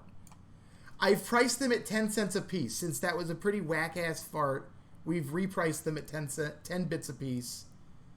It appears that the fart button is now working. Fart away. We've done it. Why does it want me to do... Hold on, what is this? Oh, this is to make the computer play the sound, but we did that. So, we could hear that. Farty noise. All right. You know, Call Me Rhino, it says, too, that there are some rare farts. And I think that's what we're all very excited about. I made promises that there would be rare farts. So, I don't even know what they are. But I think that's what I want to know what there are. So, thank you for hipping me to it. We got it. Turn up the volume on it. Okay, here, let's see.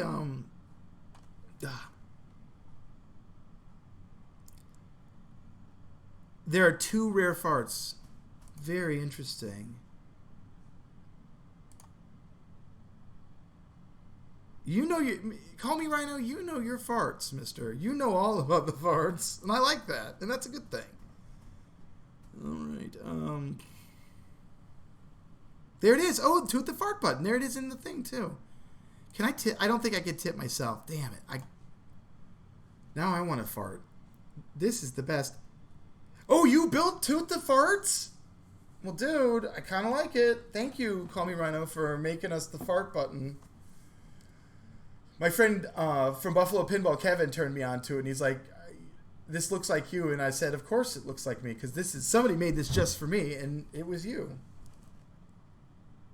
Oh, I could make it fart, too, without having to do the tips. I like it.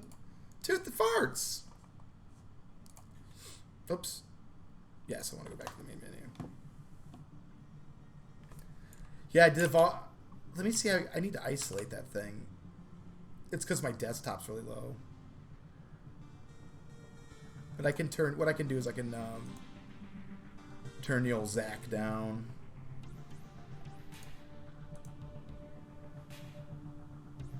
Marts, get your bits ready so we can hear them farts.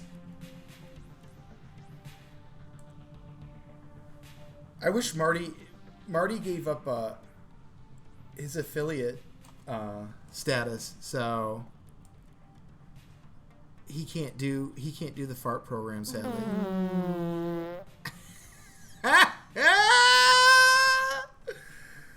Oh yeah. That was a good one. Thank you. Thank you so much. Once again, thanks so much for the fart button. I'm pretty sure everyone who watches my show, once they realize it's there, is going to really enjoy that.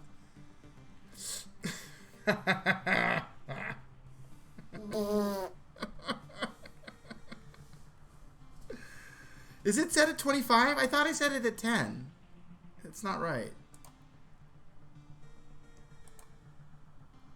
I fixed that. Settings. Oh, yeah. No, sorry, guys. It's supposed to be 10.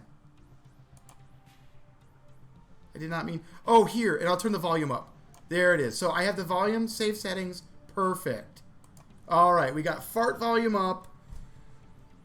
This should be good, finally. I think I got it all the way I want it now.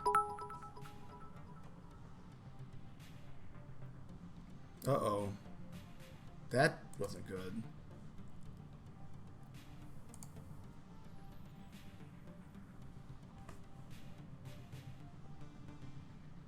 Thanks for those bits, Marty. I don't know why it, apparently it doesn't like you. It didn't give you the fart. It must still be, still have been taking effect. It keeps putting the button there. Uh-oh. Oh, yeah, I think you have to press the fart button, Skip Natty. Ah! Skip Natty, man, you did it! Ah!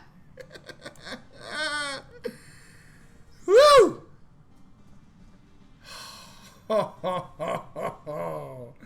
Oh, man, this thing is so good. Look at that. It comes up when I...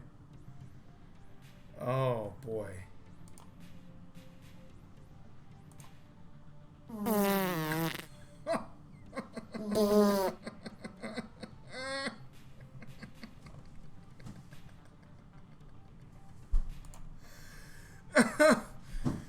Oh, how do we know when the rare farts to come up? Do they make, are the like extra external noises as well, like a scream or something?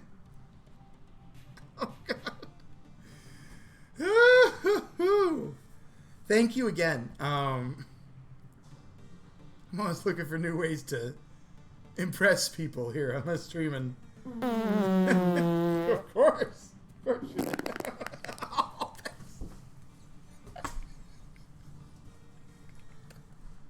that last bit there. The last bit.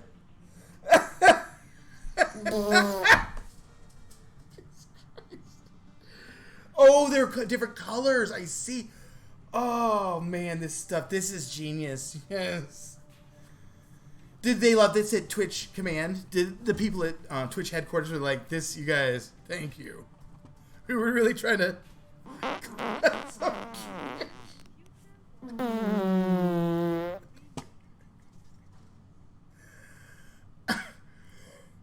I shouldn't laugh. It's so immature to look at. Oh, man. Right? I mean, Skip Natty, I think you got rid of the affiliate thing too early. I mean, I know it sucks, but dude, look at what you can do with your... Look at what you can do! This is redefine what it means to be an affiliate for me, because I was really starting to wonder if I even wanted it anymore. Now, I know I do. I do! Say yes to fart noises on your stream. Yeah, that's really good. Yeah, I bet Twitch Central loves that one, and I do too.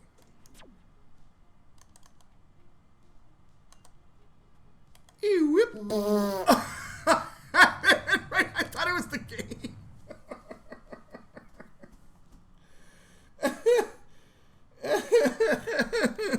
Man.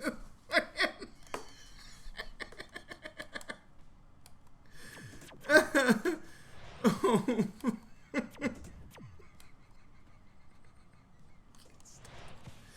I can't stop. I can't stop.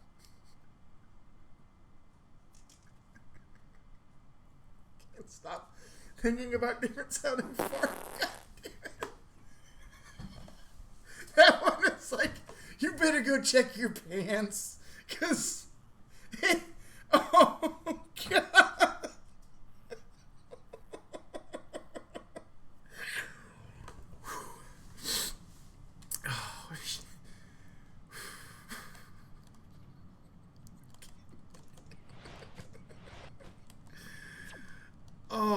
And if somebody had one, nobody else has these on their channels. Like, they'd be so rich, I wouldn't be able to stop. I mean, depending on how much, if I charged 100 bits for it, I think it'd be tougher to get people to want to do it. But I think 10's fair. I think 10's worth that sound.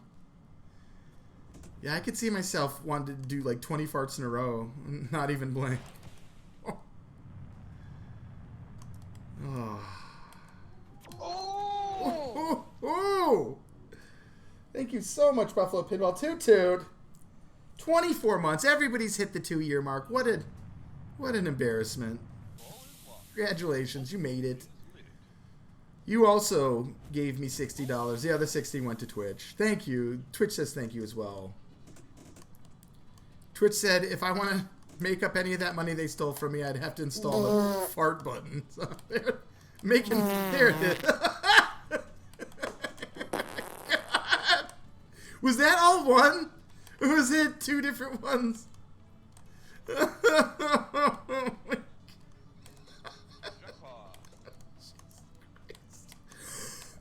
I gotta be careful while playing. Yum. Oh,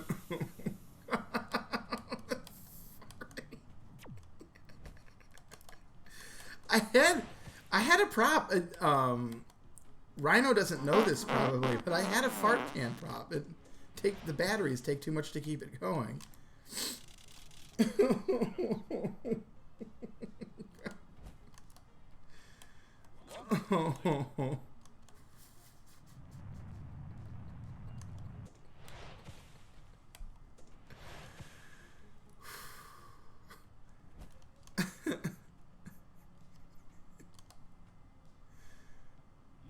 Oh, I've been trying to get up there for a while. Apparently that doesn't...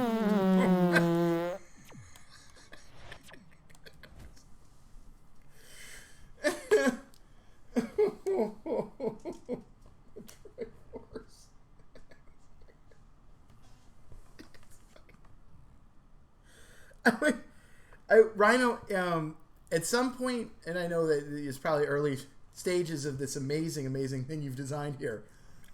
At some point, would it be possible to get a menu list of the farts, and then maybe I could price them differently? Like maybe make it so I could price those rare farts, or have the opportunity to get a rare fart for a $50 donation. No, not a guarantee, but put you in a better running for one of the juicier rare.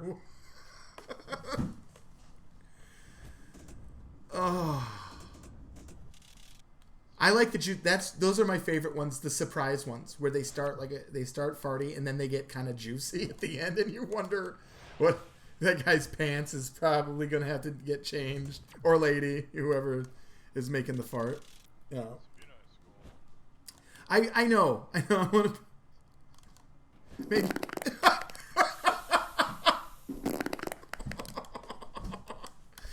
Oh, that. Oh, that more fiber in your diet, guy, huh? A little more fiber in that diet, cause it sounded pretty dense. Oh, it's good. Yeah, I throw shit out. Do what you like. What you've done is amazing, and I'll take it any way I can get it. So it's a lot of fun. It's a lot of fun. All right, that didn't work too well. Let us choose the awards and the retros.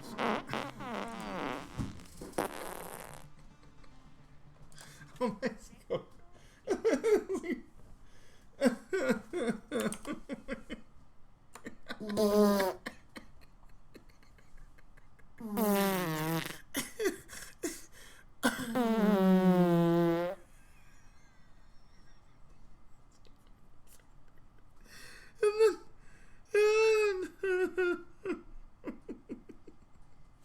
I'm gonna do one myself. I'll do it here.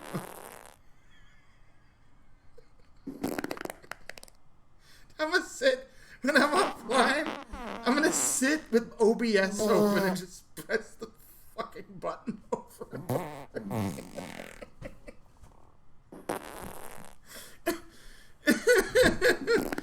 Corin's going in. Oh! Ooh! Was that one of the rare ones? He was standing in a different way. Oh.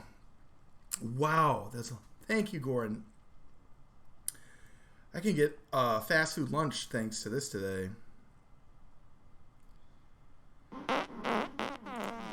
It's possible. You never know. Believe me,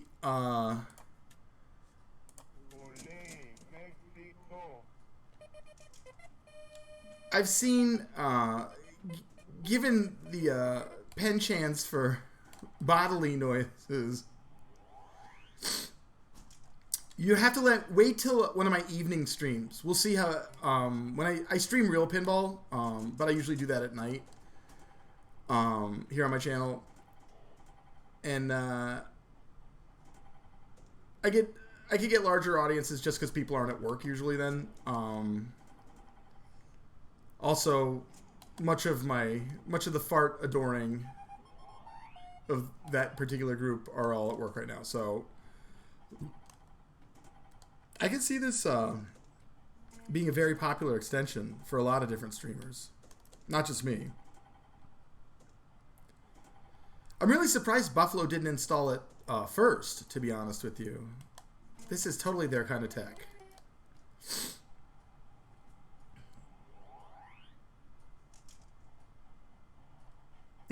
Fart Airport.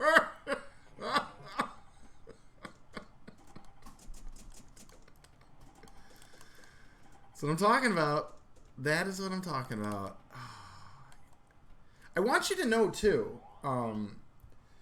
I think there's an extension they forced on me. Like, I think Streamlabs forces me to use that extension because I use it. So, that's in there. But you should feel pretty lucky because I've seen a lot of the extensions and I will not use them because I don't think they're that good. I think they're hacky. But this one is obviously the real deal. Huh? Hey!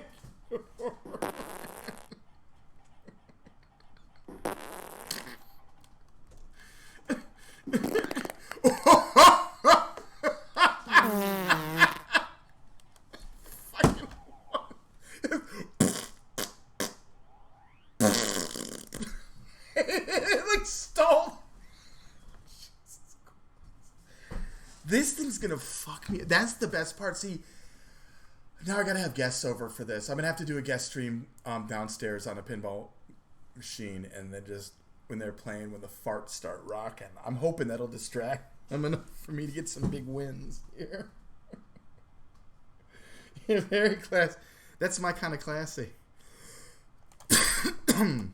I wonder if we're gonna see Mart today. He may not be around. I'll be back tomorrow, though. Like I said, one way or the other, guys. I still have another half hour or so anyway, still too.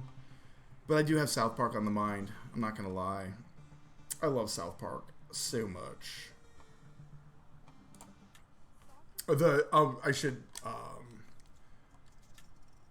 preface South Park, The Fractured Butthole. And sadly, you know, it's something that I probably could stream, honestly, but I hate streaming that stuff because I get caught up in it, so I don't really like narrating it, and I just would end up ignoring chat, I think, for most of it, so.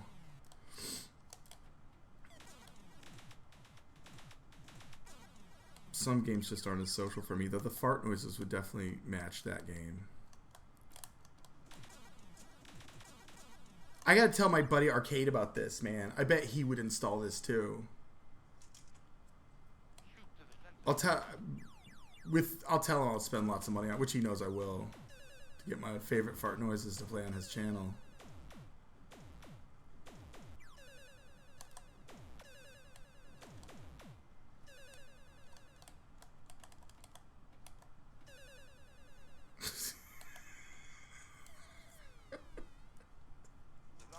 I was thinking about him working on his. He's making a home, custom home pin, a Metroid pin. And I was just thinking about him working on it, like him working on all the lights or something, and a bunch of farts ripping off him.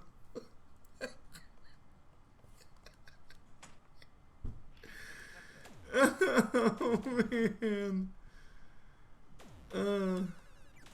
Oh, wow. Apparently I haven't played this at all. I thought I had. Well, we're going to put up a really good score on this thing. Oh, or not. Ooh, wait, I'm going to put out a little music here. Or actually, no. I would like game farts when the ball drains. He does, dude, a fart button on the Metroid pin. He had asked about noises for the pop-upper thing, and I think I'm gonna do more of a type of a noise, but I had considered farting initially. I just don't feel like when a pop gets hit, like, pops aren't saggy, and farts kind of make me think about saggy stuff. Like that. Oh, man.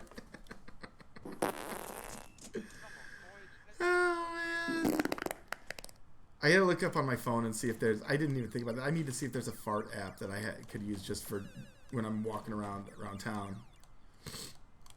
Like I said, I had that little novelty joke fart can, but there was no way to turn off the circuit without taking the battery out every time. It's like a little hearing aid battery in there. Well, it's a small little disc battery because they make a lot of those types, and not every single one works in hearing aids, so I shouldn't say that. But anyway, had this battery, and it wore down really fast. But so you had to take the battery out because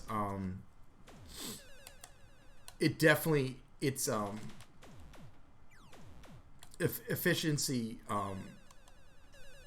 was linked to how much power was in the battery cells. So just all in all, not a great fart replication device. I mean, you're almost better off going with the whoopee cushion, really, which I have owned many in my time. I will let you know that, Rhino.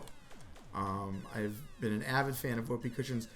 My love for farting did not start with fart apps. It started at a very young age with making farts noises into my elbows, and then graduating to more professional whoopee cushion style farting noises, stepping a little bit into the silent and deadly arena by using stink bombs. So no noise, but lots of smell in the fart arena. And then just generally becoming an older man to the point where I am now in my mid-40s, and I am essentially my own fart factory. I can make the noises much on my own when I want.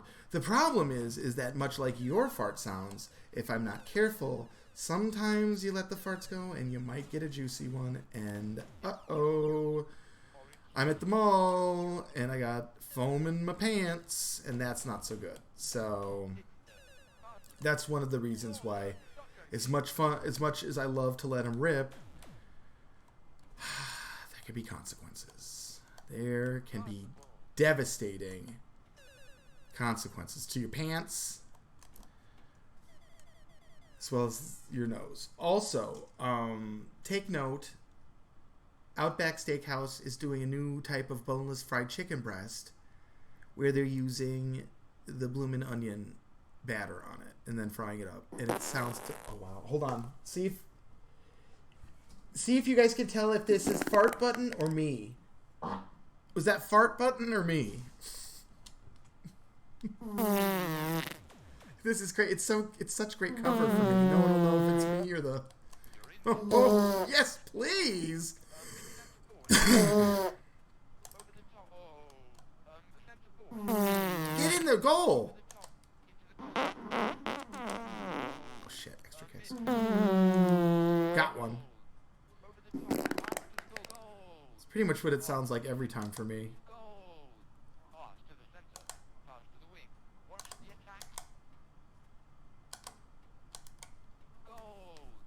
Like World Cup soccer. This is basically World Cup soccer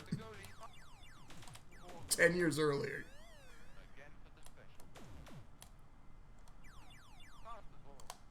With Sneppy as the mascot.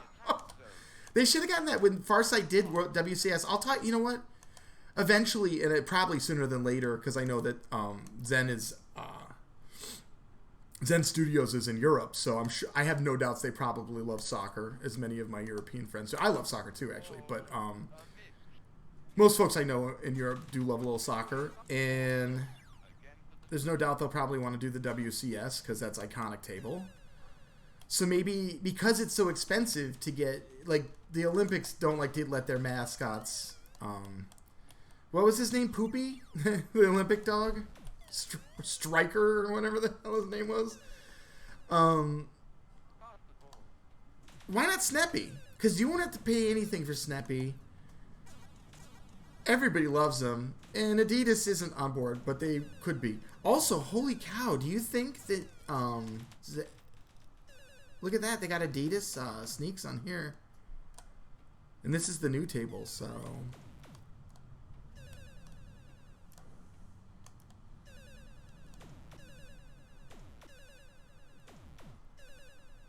Oh my goodness, that was terrible.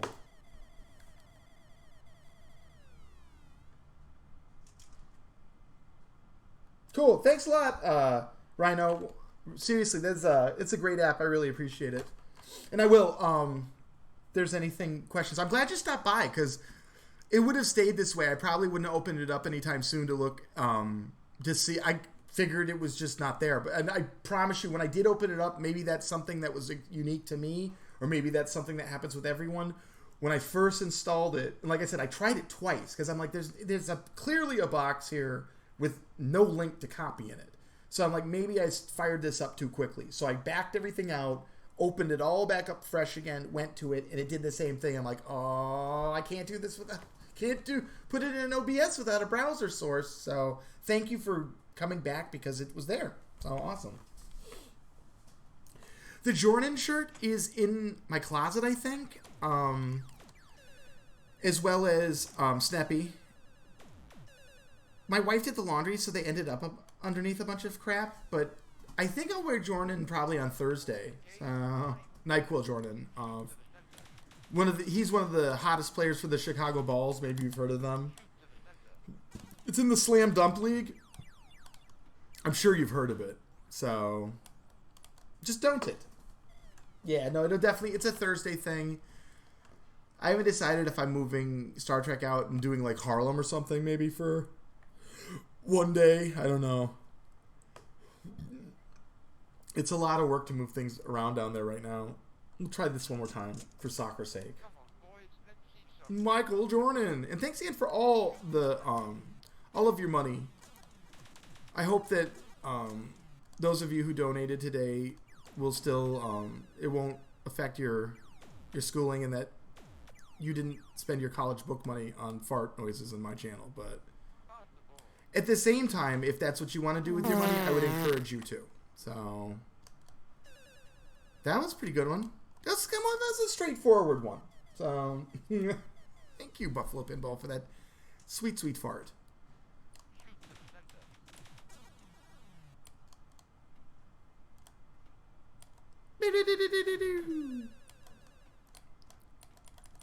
We may have Zaccaria tomorrow too. I was talking about doing some Stern TPA.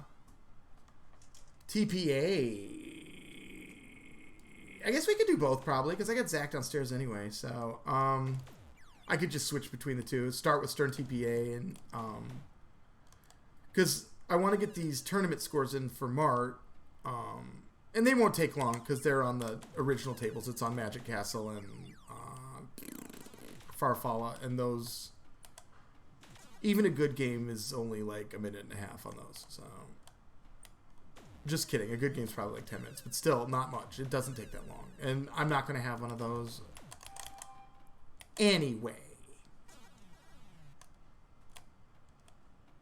Now I want to make an app, and this one's so good. Or an extension, not an app. I want to make an extension. This one's so good. All the fart noises. Thanks again, Buffalo Pinball. Fartfalla, yes! Fartfalla. That's exactly the one. That one wasn't too chunky, though. So that was only... Oh, God. He's playing so terrible today. All I can think about is South Park, Kevin. You know, there's that... my character has that fart weapons in South Park. It's how I was able to help rescue Craig's hamster. Or not Craig. Was it Craig? Maybe it was Craig's hamster. Yeah. I got South Park in the brain. They did so good. Alright.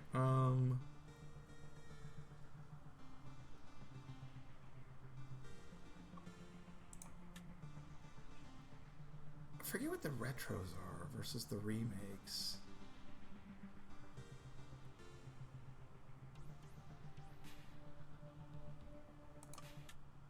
Oh, wait. Hold on. It's this. It's a gift.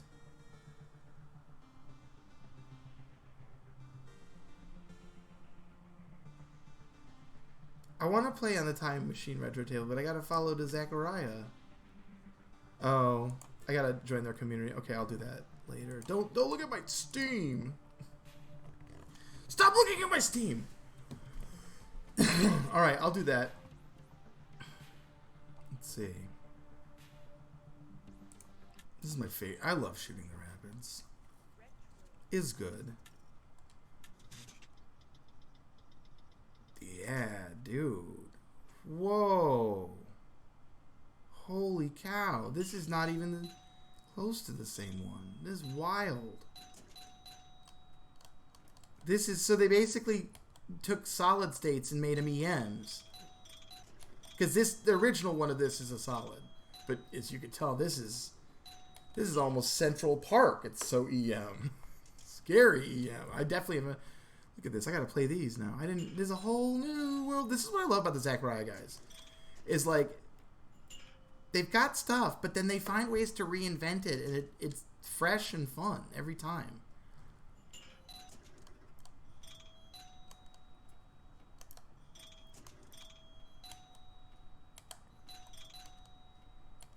And Kevin likes these games anyway. Kevin totally digs any game where he can see amazing art. That's pretty much what he said. He said he's so tired of these modern machines and their trashy art. I know, Kevin. Just because you put John Depp on something doesn't make it good. I know. How far am I into it? Only like 6 hours, so I'm loose in the town. I've basically, the first real missions I've done, I was in Raisins and whipped the Raisin Girls to save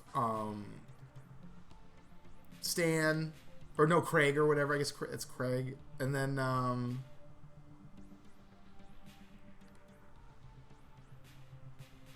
yeah, I'm just right in town right now, starting to do those. I was trying to think if there's anything else that was super remarkable, but yeah, I know, right? Now, for people like me, I can never get enough John Depp. So, but I think from what I've heard from Pinball and Pinside, oh geez, whoops. From what I've heard from Pinball and Pinside specifically, they're tired of John Depp. They don't like his looks. They think that his acting is too good. They just can't handle it. And so they don't want any more John Depp on the Jersey Jacks. They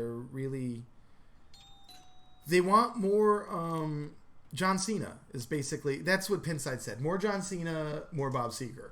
So Jersey Jack, take that note. I've heard the call-outs against Stern Machine art is that they're tired of the comic book art. Time to get something a little bit more adult is the Pinside call-out. They'd like to see maybe some fine art, some impressionism or something like that. Why do pinball tables always got to look like comic books from Stern? That's what people are saying. So, and then when they talk about spooky tables, they say, why do they use so much hot glue in a pinball table? And that's what they say about spooky. Why? I didn't even know pinball tables had hot glue in them, is what people say about spooky. So, some people say, oh, aren't you worried what the pinball manufacturers might think if they hear you talking about that stuff? And I say to them, Charlie from Spooky doesn't listen to any of my content, so I don't really have to worry about that too much. And Gary Stern probably does listen to my content, so I hope it hurts Gary. And also, Jersey Jack, he probably doesn't listen to my show. So he has been in channel when I'm on my Buffalo show before. He's been around for that. But I'm not sure he knows about the majesty that is Rudysoup, because I don't own any Jersey Jack tables. So there's not I can't see of many reasons why he would want to come hang out in the Rudysoup channel, just because I don't have any JJPs. But what I have is Nitro Ground Shaker and Harlem Globetrotters, and those are probably his favorite machines ever. So if he knew I had those, he would probably watch my show. I think. Right, Kevin? Kevin would say yes. If Kevin says yes to that, he's probably in a meeting. I think, and then the guys from Deep Root sent me a cease and desist and said, shut my mouth. So I'm just kidding, they didn't, but I don't talk about Deep Root because there's not really anything to talk about except for the John Papadou tables that everybody already kind of knows about. So, Stargod. I like that, the remake they did of that, actually. In fact, the original is really good too. Stargod this would be a table I would love to get my hands on in real life. Not this one, because this doesn't exist. This is just the EM version of what a solid state that they make. But yes. What the what? It's this. And it's got 4 saucers too. How about that?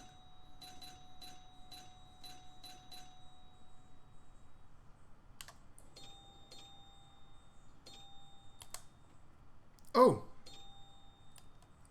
Ooh-wee. I know.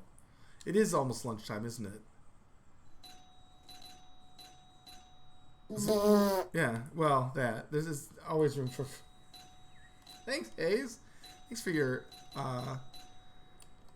commitment to my channel, Hayes. In the form of fart noises. Global best scores 10,000. Well, damn, this... I don't feel like it would be that hard to get at that global best score there if you just...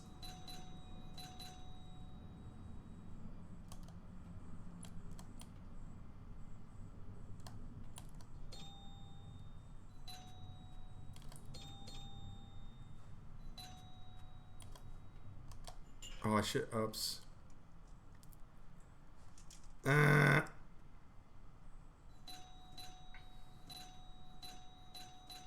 am your star god.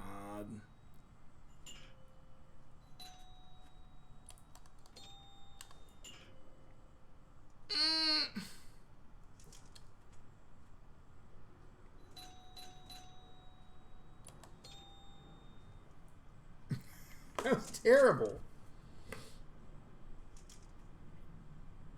Thank you. I feel like... I don't know if you could ever really overdo it.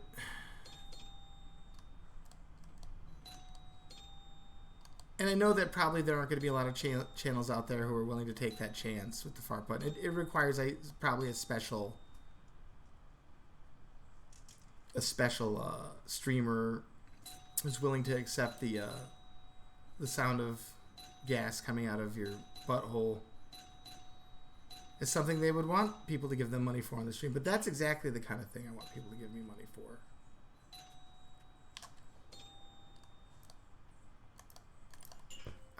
Seriously? I won't do this one again because it looks like I'm going to trump that score anyway. Maybe.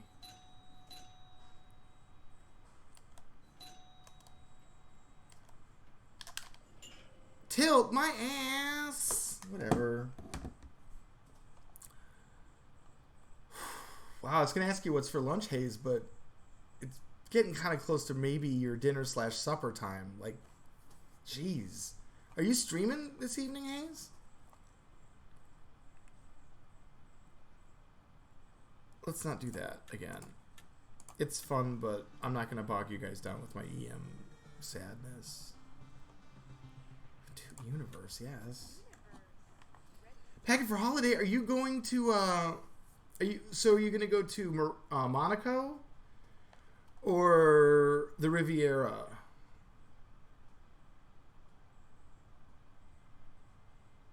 Because I know that you. I know you're posh, so.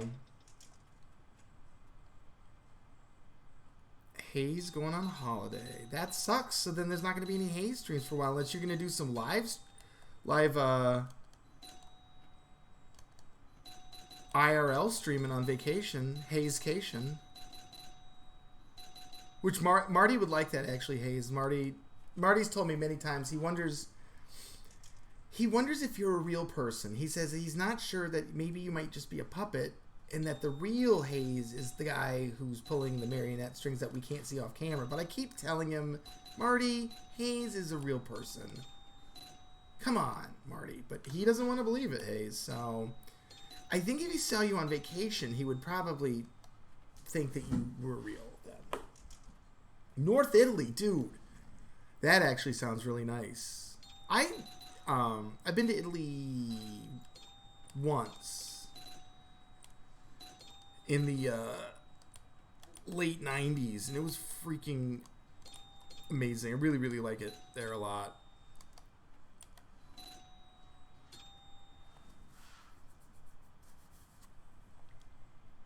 They don't get too worked up about shit there.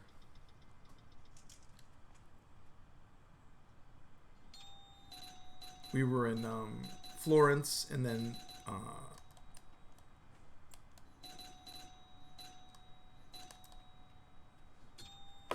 like 2 days or 3 days, and then Tuscany for 3 days or something like that, or 2 days.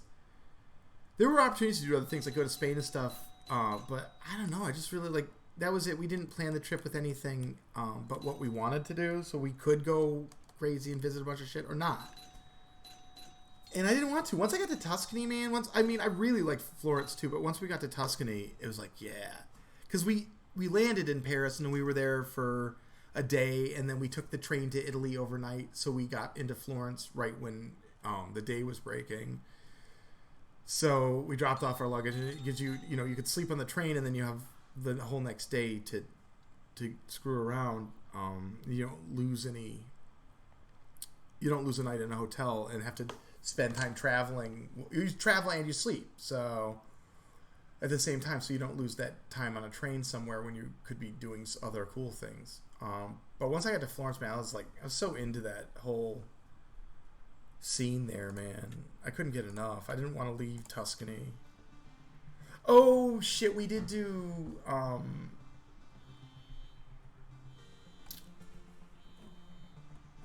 it's not me, I don't think.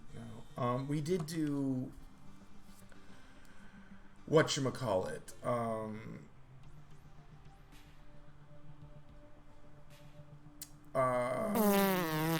Not Pisa, the city that's on pylons in the ocean, where they make glass and shit.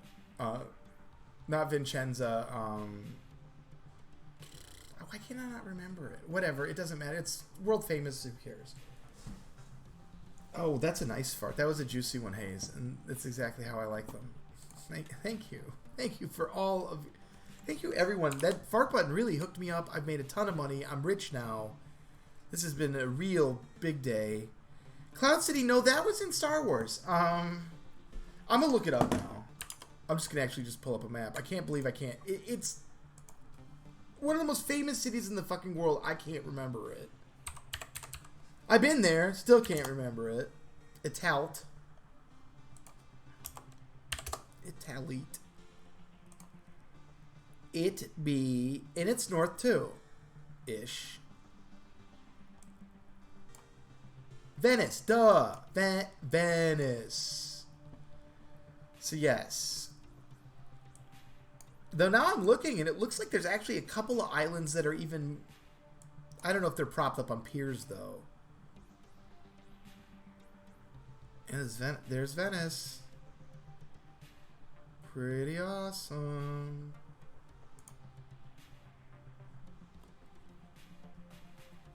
Yes, the place that stinks of shit and has boats. That place. You don't like Venice, man? I love it. It floods all the time, and during the flood season, I feel like everybody likes it there. We found the person who doesn't. What do you think, Beastmaster Hayes? That seemed like a good table. It seems like it to me. So yeah, we went to Venice. That is all right there. I can't say that I had that great of a time. I think Venice is more for the effect and less for the There was one good part about Venice. At the time, I was into fashion. I still am, but like I was actually pursuing a degree in production and design. And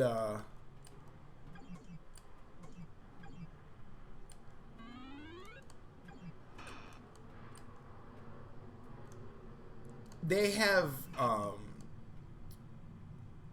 fabric wholesalers that will sell to the public after the bolts have been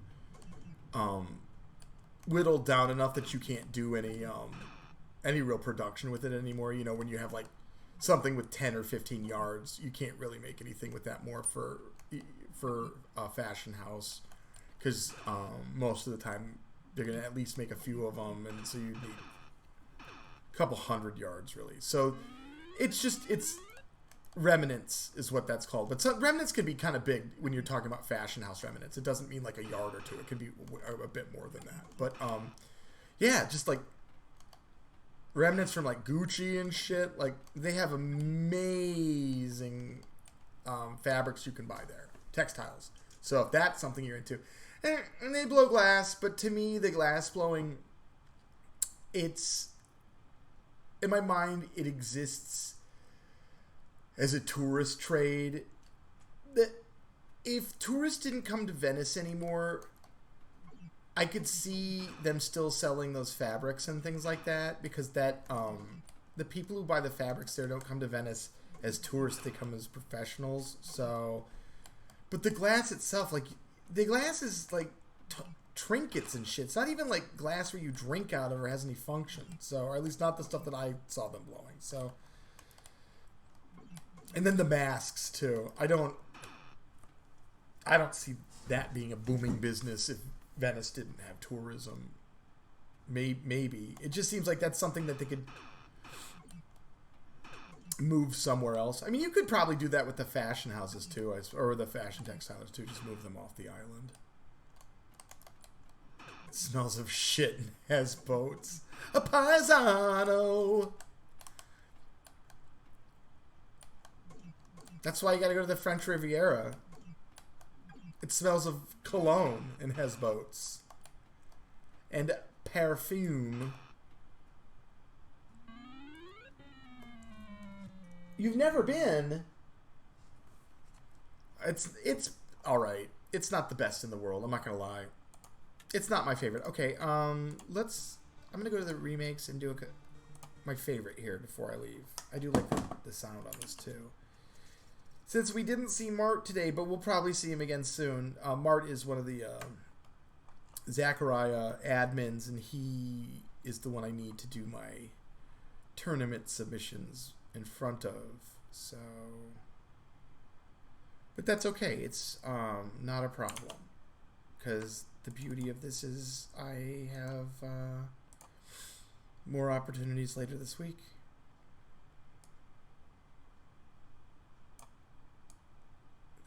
Turn that up a little bit. All right, here we go. I already have a really sweet score on this. Look at that. Bazru knocked me down. Good one, Baz. He actually, yeah, or Bazru, and Baker.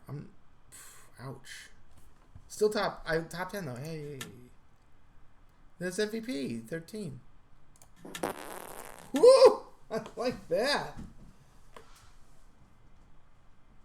Oh, ex-fiance. I didn't realize that. Sunny and shiny. Yeah, that may have made it not as much fun, or were you guys still at least pleasant at that, or able to enjoy each other's company at that point, or was it a tough holiday?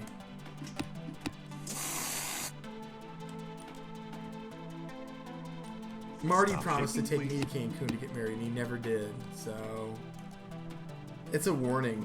If Marty tells you that he loves you and he's going to take you to Cancun and marry you, he's probably not.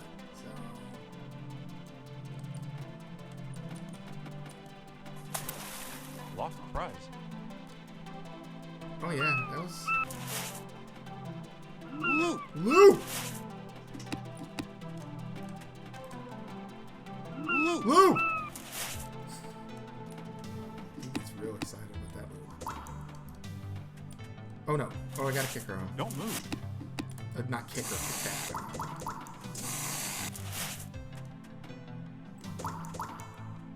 I love the audio on this tail. I really do. I'm trying to. It reminds me of a different video Shoot game. again is activated. Start mode is lit. That's what I want. I was trying to get the modes going. That center shot can be hard sometimes.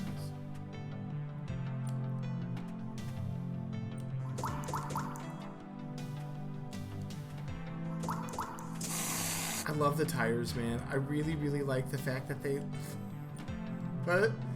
give you these decoration options, and I got the tires up there on the left-hand side, and then my model airplane on the right there.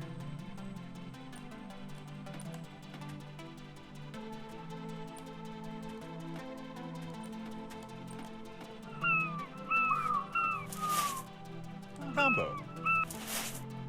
Double combo. 4 drop targets, that's how you do it. Oh, you're doing it at a time, cool. Those places seem fun. They seem kind of expensive and maybe a little bit over the top, but I really like food, obviously, like fine dining and stuff. It seems like that would be a pretty nice place to check that out. I love champagne and shit like that too, so. And I like to gamble, though. I don't know, the stakes might be a little bit out of my range at that particular place. But, 1 million. And obviously, just the locations, too, are beautiful.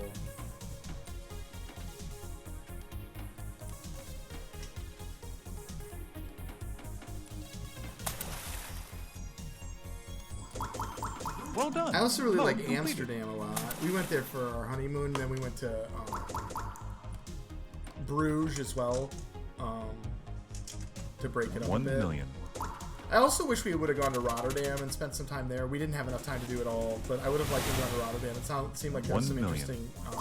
interesting architecture and things there. Just Amsterdam, a majority of the places that you stay there, you're kind of in an area that's almost designated for tourists. It's what they want you to see. If you go to Rotterdam isn't for tourists, so you get to see Dutch people in their natural element, which is, I don't know, I like Dutch people a lot, but in Amsterdam they were less friendly, because I think it's like, when you work there, it's like working at Disney World in a way. You got a lot of people coming from all kinds of places, none of them really stay. Everybody's wasted. I'm just kidding. Oh shoot, I need to hit those. I didn't Oh no. Yeah, I like Amsterdam a lot. And the Netherlands in general are pretty cool. Alright, that looks like a fun shot too. I'm really hungry today. Right on time. Combo. Double combo. Start mode is lit. Oh, I almost had that next combo shot there. That would have been nice.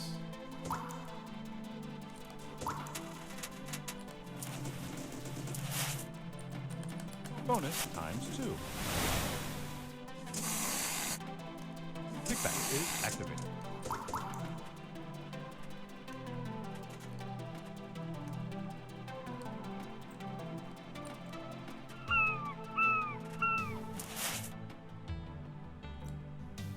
Come on. Jammed up there a little bit. Man, I'm so excited for my lunch. I can't wait to have that burger. Or maybe I'll say, I don't know. I don't even know what to have. It's so many good choices. A pizza. I have a pizza too. It's frozen pizza. It's some carbonara thing, but it's really garlic and garlic bacon. So.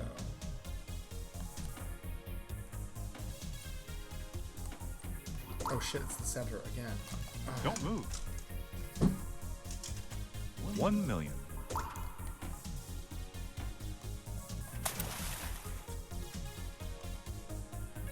Amsterdam has some good chocolate shops too, though I don't think they have as many anymore, but when we were there, it was okay, I guess. Better luck next time. Yeah, dude, Bruges was a complete tourist trap, period.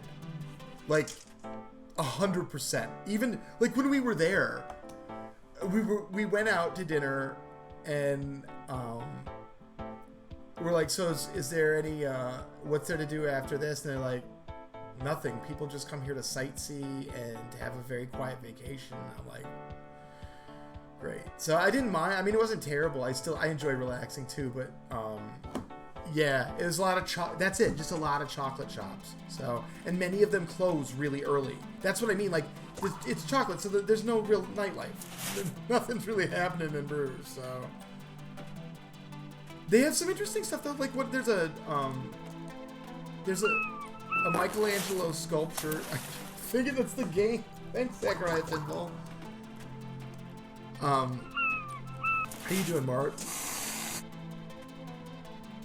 I am actually up to do it because I know they won't take too long. I was just about to log off, but I can totally do my tournament submissions if you're ready, Mart. I am ready. In fact, you know, it's kind of a bummer. I was practicing Magic. Combo. I was practicing Magic Castle, and I got a 2 million game, and I was like, boy, that would have been a really good submission game right there. There wasn't my high score for that, but okay, I'm gonna load them up right now. I'd like to start with Farfalla. Thank you, Goran. This will definitely help me when I play. And I believe it's okay. Just so you know, it's simulation mode. 1 player, 3 balls, normal ball size. I think those are the rules. Let's see what you can do. And this is real competition because I'm playing. The heat is on. I have to actually do well with the fart noises. Oh shoot.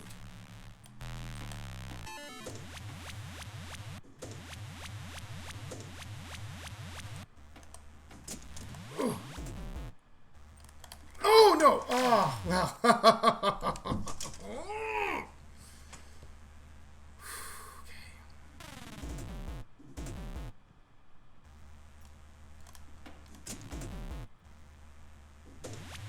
Oh no, and then I didn't. Look at that. This isn't going to be a good one for me, I don't think, but that's okay. I didn't have high hopes for Farfalla anyway. This one, it's hit or miss for me.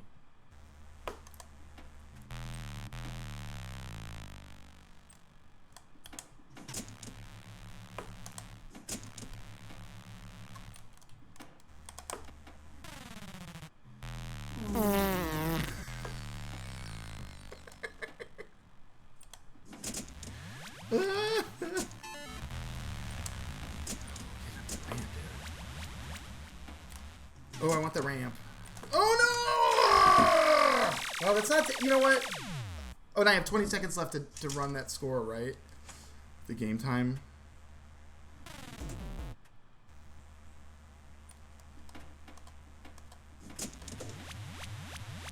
Come on, baby.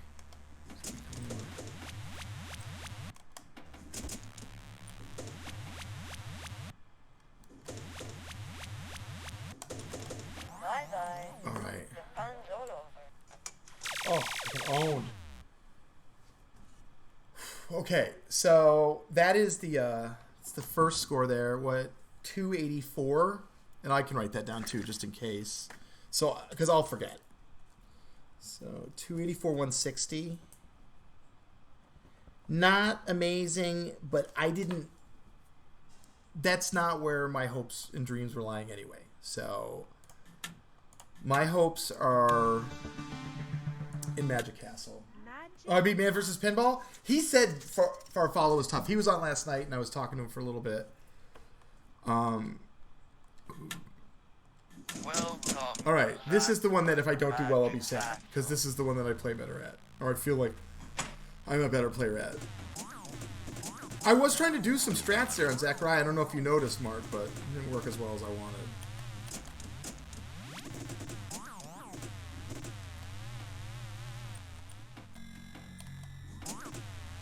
Oh, come on!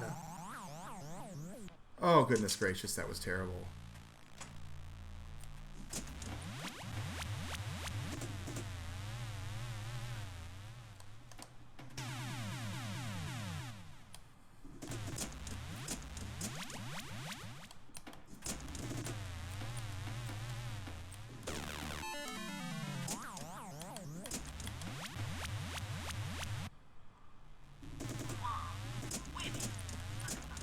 Thank you so much for the follow. God, I gotta work with that. That audio is too low on my follow noise.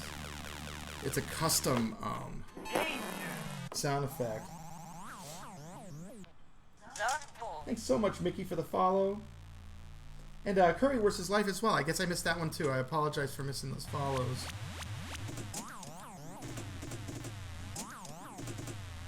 Come on, baby.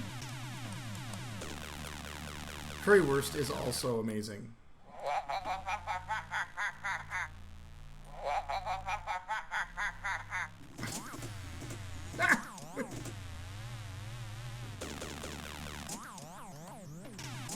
Oh, shoot.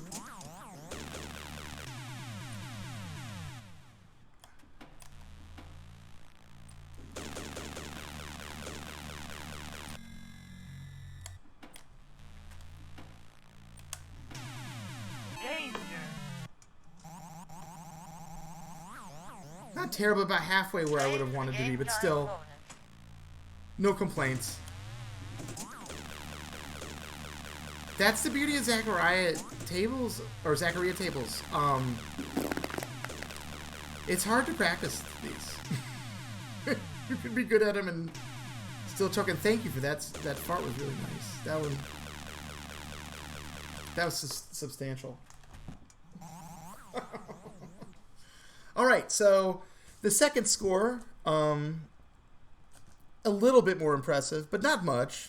1.1 hundred 550, so 1,000,005, and then if we do that, and then 1 carry over, and that's 7 and 4, 8, 3. So I got like 1,384,710 points for the total combined. I do math bad though, so that may not be right. But I did it. I believe those are my submissions. Really liked it.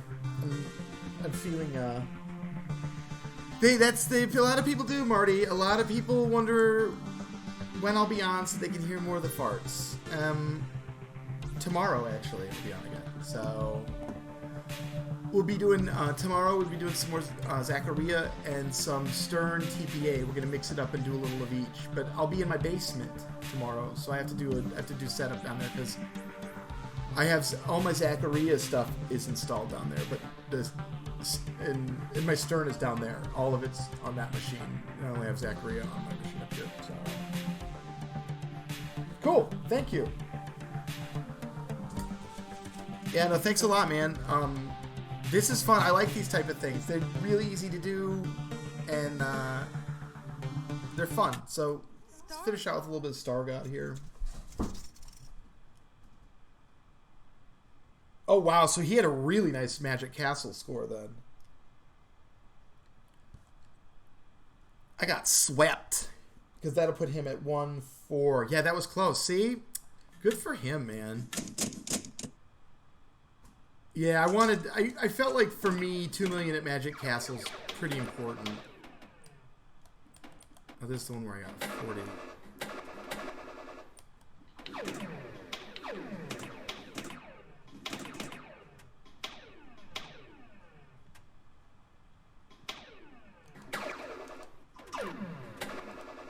Oh, goodness gracious. Yeah, Crows is Crows. That's a really good score there. So Farfalla, it seems to treat everybody pretty rough. So, oh my goodness, we can definitely do a second one of this because it's crazy.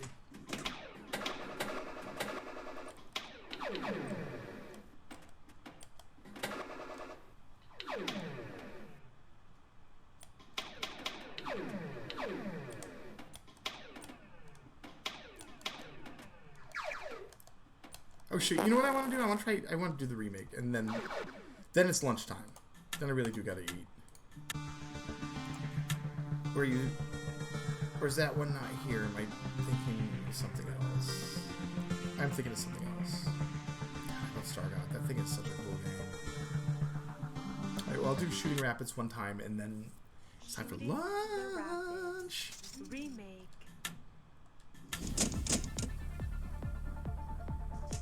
The music on this one's cool. This one.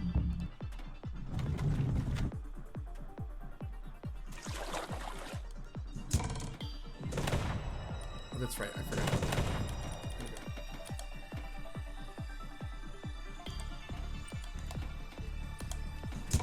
Oh!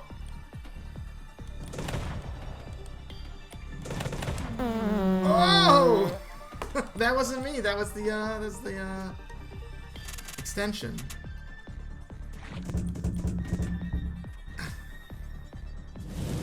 Oh! I forget about that flipper up there every time.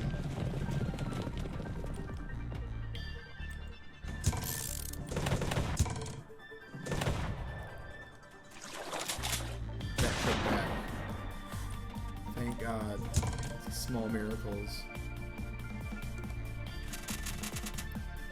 Bonus times 2.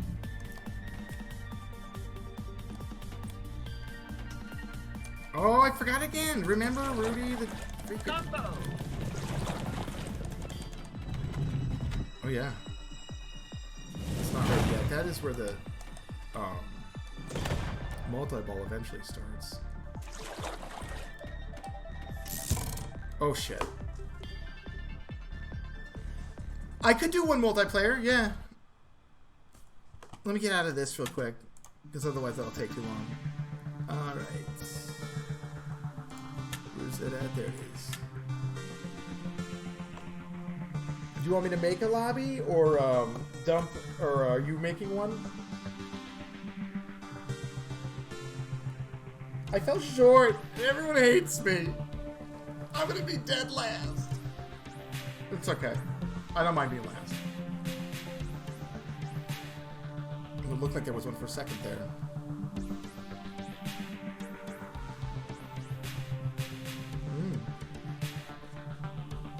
This fingernail tastes delicious.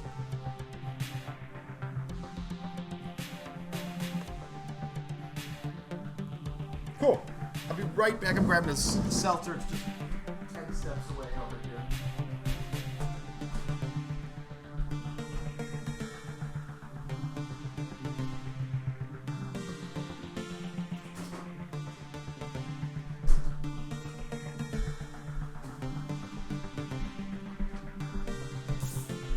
Oh, cool. There we go. I am ready to go.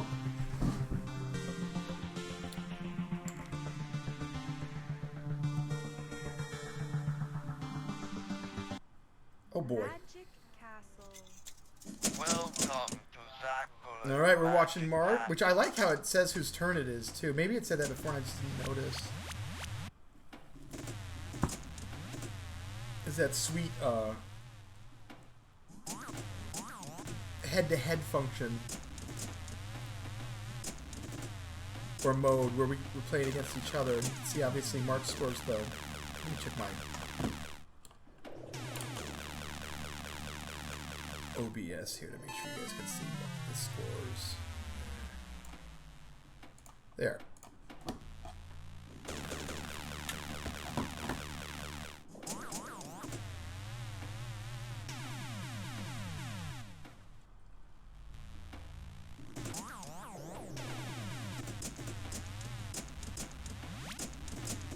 Mark blowing it up.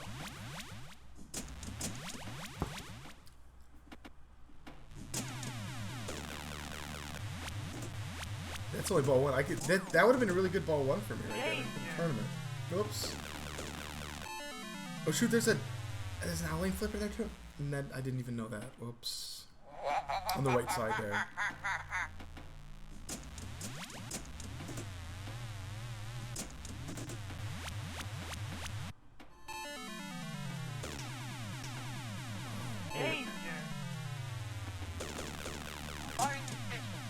So his flipper kicker's out, and then I believe...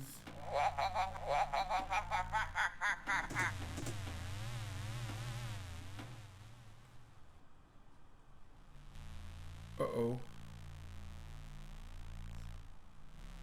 Something happened. Oh no! It got frozen. I don't know if Mark paused or. Yeah, Kevin, this is actually, it's got, oh, there it goes, okay. It's got online multiplayer, it's really freaking awesome, so. And it works. It actually works. 1.6 million on ball 1 from Mart. This should be easy. Oh, we had an extra ball too.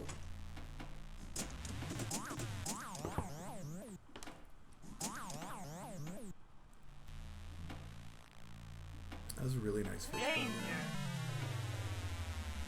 Oh, no. Oh. Oh. I thought it was going to go out. That was really good.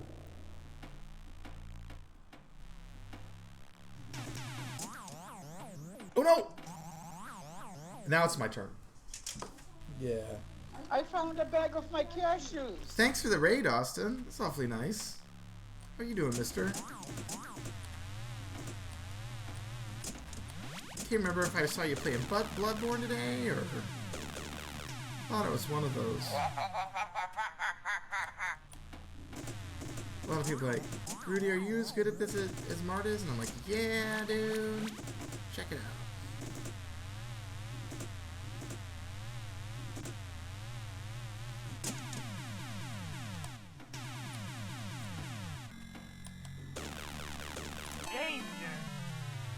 I remember that time.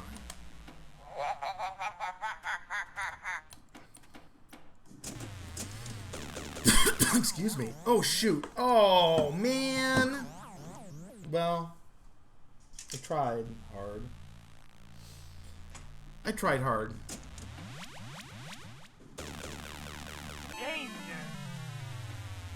I was hoping that Mart had forgotten that he had his special flipper there, but outlane flipper, but he didn't forget. Hey, what's going on, Shenty? Man, Mart's decimating me. Sadly, I too am. Oh, whoa! The tilt's gonna be what saves me from Mart completely destroying me.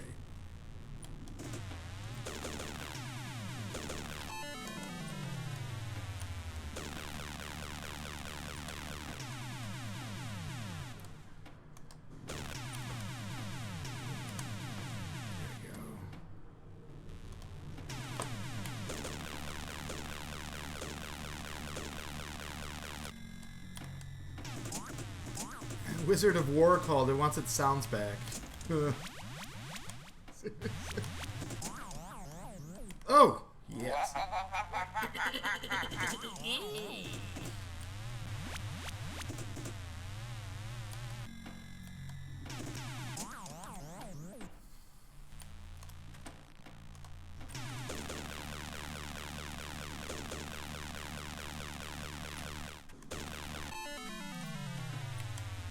Oh, shit.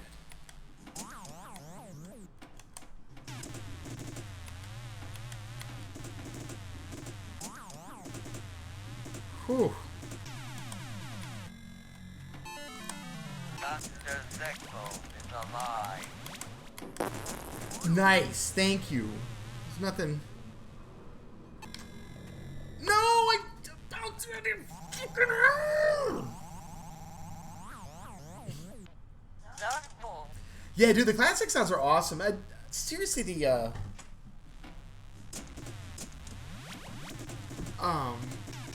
Zaccaria really hooked that up back in the day there. There's some of my favorite sounds, and obviously they're some of these are universal across gaming, but yeah, I don't know. I agree with you. And that laugh also, which I like. Pretty ridiculous. Oh, hey, that was supposed to work for me too. Mart. Oh man, I tried doing that.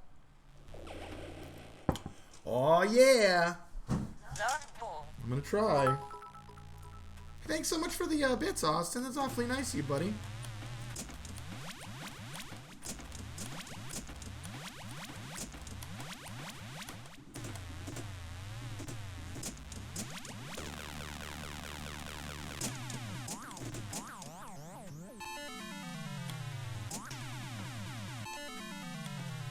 I actually anticipated on hosting and rating you. I figured you would probably still be on for a while, so... I haven't had lunch yet, but I also have to try and beat Mart here real quick, hopefully.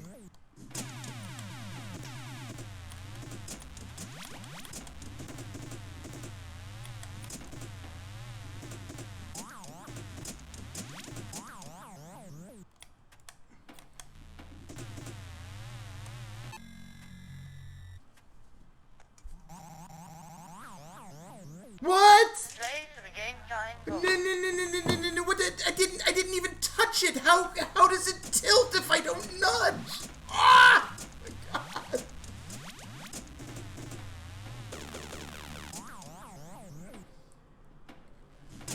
I hear you, dude. I actually need to. You know what I haven't watched in a while is some of your YouTube stuff. I think I'll watch some of that this afternoon. Some of your VODs. Oh, I don't think I can catch your score. Play to regain time bonus. 20 seconds there. We'll see.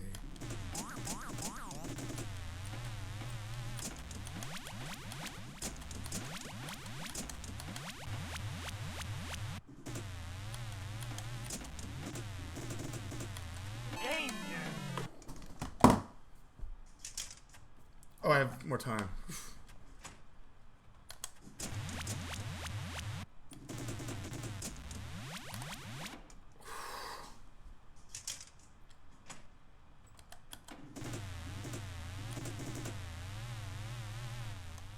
Oh, that was it. Mart! Oh, very close. I know. I honestly thought you were going to really kick my butt, and then all of a sudden there's a little bit of a comeback there. Dude, thank you. I have to go. I really gotta eat. I'm, like, starting to get a little lightheaded here. Thank you so much, everybody, for watching. Once again, thanks for the host. I'm sorry that I'm out so early here, guys. We'll definitely be back tomorrow morning again, and we'll be doing more Zaccaria and some Stern TPA. We'll look at some ACDC and such. So thank you so much, everybody, for the bits. That Farfalla, right, man? Amazing, amazing stuff there.